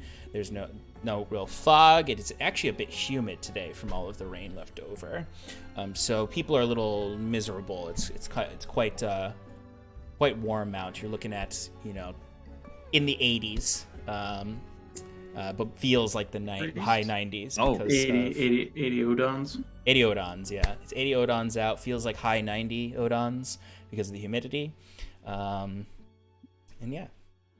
So what's your approach to Beacon Street? So first of all, just to give you a visual as you're heading up whichever street you want to approach from, you would have to basically, you've been shopping in Main Street, and you could follow Main Street over to get to the entrance to Beacon Street, or you could try sneaking through the alleyways to avoid attention by going through Harbor Lane, and you'd only be really like exposed for a moment to the cross alley that leads to the Widow's Ward. But you can see Beacon Street from Main Street, really. Like, it's a street that goes up a causeway, really, that leads up to the base rock that the lighthouse is built on, which has a road that traverses in a spiral up it that has buildings there as well that leads up to the actual lighthouse, which you can all see there's just the foundation of cracked, and the rubble of it is collapsed into the majority of Beacon Street. So it's not exactly like a clean street to go up. No one takes carts up there. It's basically an abandoned portion of town, similar to the Widow's Ward, that squatters are really the only people who live there. And a lot of people who've left and abandoned their homes and just to avoid paying taxes on them, or have tried selling off their properties. But also a good place for someone who doesn't want people to really bother them to try to live in. But Hastings' estate is actually on record. He actually owns it. It's not somewhere he's squatting. It's not an estate. It's an apartment. It's not. It doesn't have like a big manor. Fionn, wearing his new cloak, looks to everyone else and says, "I think we should just go up there. If we act like, unsuspicious, like if we sneak and get caught, then they know something's up. If we just walk up there, they might look the other way. They think we own the place, right?" I also feel like we're pretty well disguised. I want to make something clear. I just wanted to scout out the location. I think we shouldn't do any breaking and entering until the evening. Right. I just thought it would be better to scope out the area, see if there was anyone else maybe trying to make eyes on the place. Maybe we should go in different groups, break up into 2. I think that would be Split good. Party. Oh, I mean, just 2 people ahead of. Yeah, we can Right. keep everybody within eye shot. Right. Draw less Sounds like a attention plan. to ourselves. I like Okay. it. What are our 2 groups? I go in the front. Jacques goes with him. The trio. Trio goes in front, the other 2 in back. Bruce, I'll you just- watch them. Sure. Sure, I can. But then Septimus wants to if he's going first, Septimus wants to be back to watch him. Yeah. All right, so we have a little spy train moving up into the Beacon Street. So this is basically you guys get to the end of Harbor Lane, and you can kind of look, and you're at a place where there's basically sort of 3 paths you can go along. Not a perfect like a trident fork, but more so like you see, that road leads up further into Main Street. That road you all know leads into Cross Alley, and then the Main Street will eventually on the left way lead towards Beacon Street. And you stare over and you can see, this end of Main Street has other shops there, but most of them are closed down or have converted to just sort of private property. They don't really have a lot of, the closer it gets to Beacon Street, there's not really people that are selling stuff anymore. And then you get to the point which is the entrance to Beacon Street, where you can see there is a lot of detritus and rubble. You can see you're basically looking up the road that goes up, and there's apartments on either side, and it kind of twists at certain points to reach the rock. But you're literally looking through what was at one point clearly an archway that is just completely rubble with 2 plinths at the end of pillars that are left. You can see just old broken rotting wood, old signs that say Beacon Street, mingled with this debris. And you can see the left, that's the right, never mind. The right side of the street is completely destroyed. The left side is damaged, but the right side is where the bulk of the lighthouse, and we're talking a huge lighthouse, something that could destroy most of the neighborhood when it collapsed into it. Is most of its debris is scattered throughout the right-hand neighborhood side of the main street, Beacon Street. And you presume that his place is on the left if it's still there. Is there an entrance that looks is there does it look like people are coming and going from that main broken archway, if people are coming and going at all? No one is coming and going. Actually, when you look through the broken archway, there's just a bunch of teens leaning against the rocks. Youths. There's a bunch of youths. Probably some of them you might even recognize as the ones climbing and parkouring across the roofs. Yeah. Street youths. Street youths, and you'll see maybe 1 or 2 people going in. You see like an older woman kind of crawling in, and she's carrying a bundle of flowers. Not a lot of folk move in and out of Beacon Street during the day. There are other ways to sneak in besides the main Beacon Street entrance.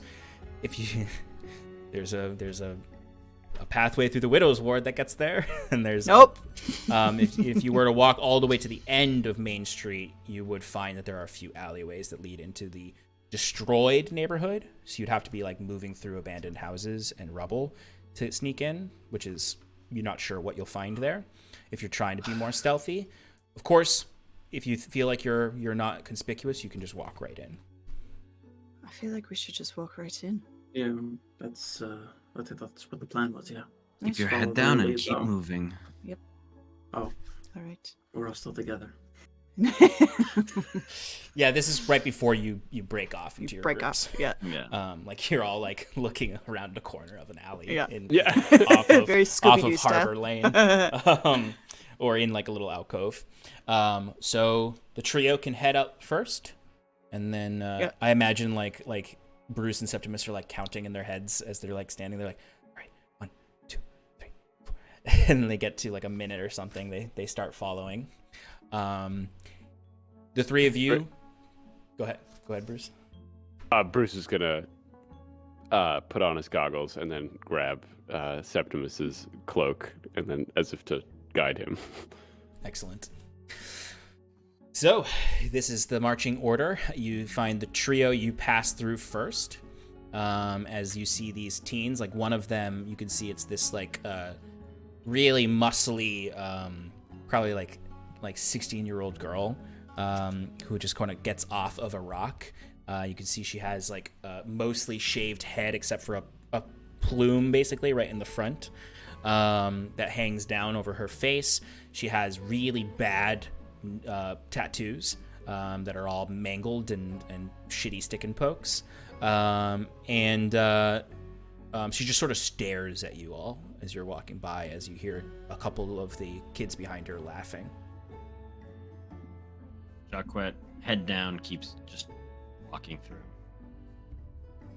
Yep. Yeah, you hear one of the kids from behind her just sort of go like, "Oh, what are you looking for in there? Nothing left in there. You're only gonna find trouble. Ignoring them. Watch your backs. Watch your backs." And they're just being punks, as far as you can tell. In the next group, you get the exact same treatment, except you see a kid runs up to probably like 12 years old, shaggy blonde hair, slightly darker skin, brown eyes. He just sort of runs up and stares at Bruce. Bruce is looking forward, but he does see the kid, the outline of the kid. Yeah, the kid, and Septimus, you see this kid's just staring at Bruce's goggles. Can I help you? What are those? They look fancy. Did you get those at the academy? Did you buy those at the academy? Yeah, if you study in school and I've never been to school. This kid's just following you now, walking next to Bruce. All right, well, try to go find some books and educate yourself a little bit, and maybe you can prove yourself to get to the academy. I took a book out from the leave it to me, and I didn't return it on time, and I owe them money. Well, how much is kid? How much was it? How much do you owe? 5 coppers. All right, here you go. Here's 5 coppers. Go return that book and go take out another one. Okay. And you see also don't depend on other people to pay your. Bring your book back next time. Was that a young dragonborn, Sean? No, it's not that guy. It's not that guy. But you see another kid comes running up and grabs his hand and drags him away, clearly like an older sister. And you all enter into Beacon Street, and you're walking casually, counting the houses. You can notice that the odds are on the left, so you presume his home is not destroyed. And I think that is where we're going to end tonight, and we'll pick up next week when you get to Captain Otto Hastings' apartment, where you can stake it out and then decide how you want to approach it that evening to break in. Good job, everyone. I know we went late tonight. But we'll jump back in next week for this B&E and find out what they find. Hopefully no one in the Widow's Ward has spotted them or is scoping anything out. And we'll go from there. We're going to send a raid on over to Better Than Heroes, who are playing some D&D. So go ahead and give them some love. Anyone who's still around from Travis McElroy's raid, thank you so much for stopping by. I hope you enjoyed the brief time you were here, and we'll hope you'll stop by again. Thank you so much again for that raid. We truly appreciate it here in Paradise. All right. Say good night, everybody. Good night, everybody. Bye. Bye.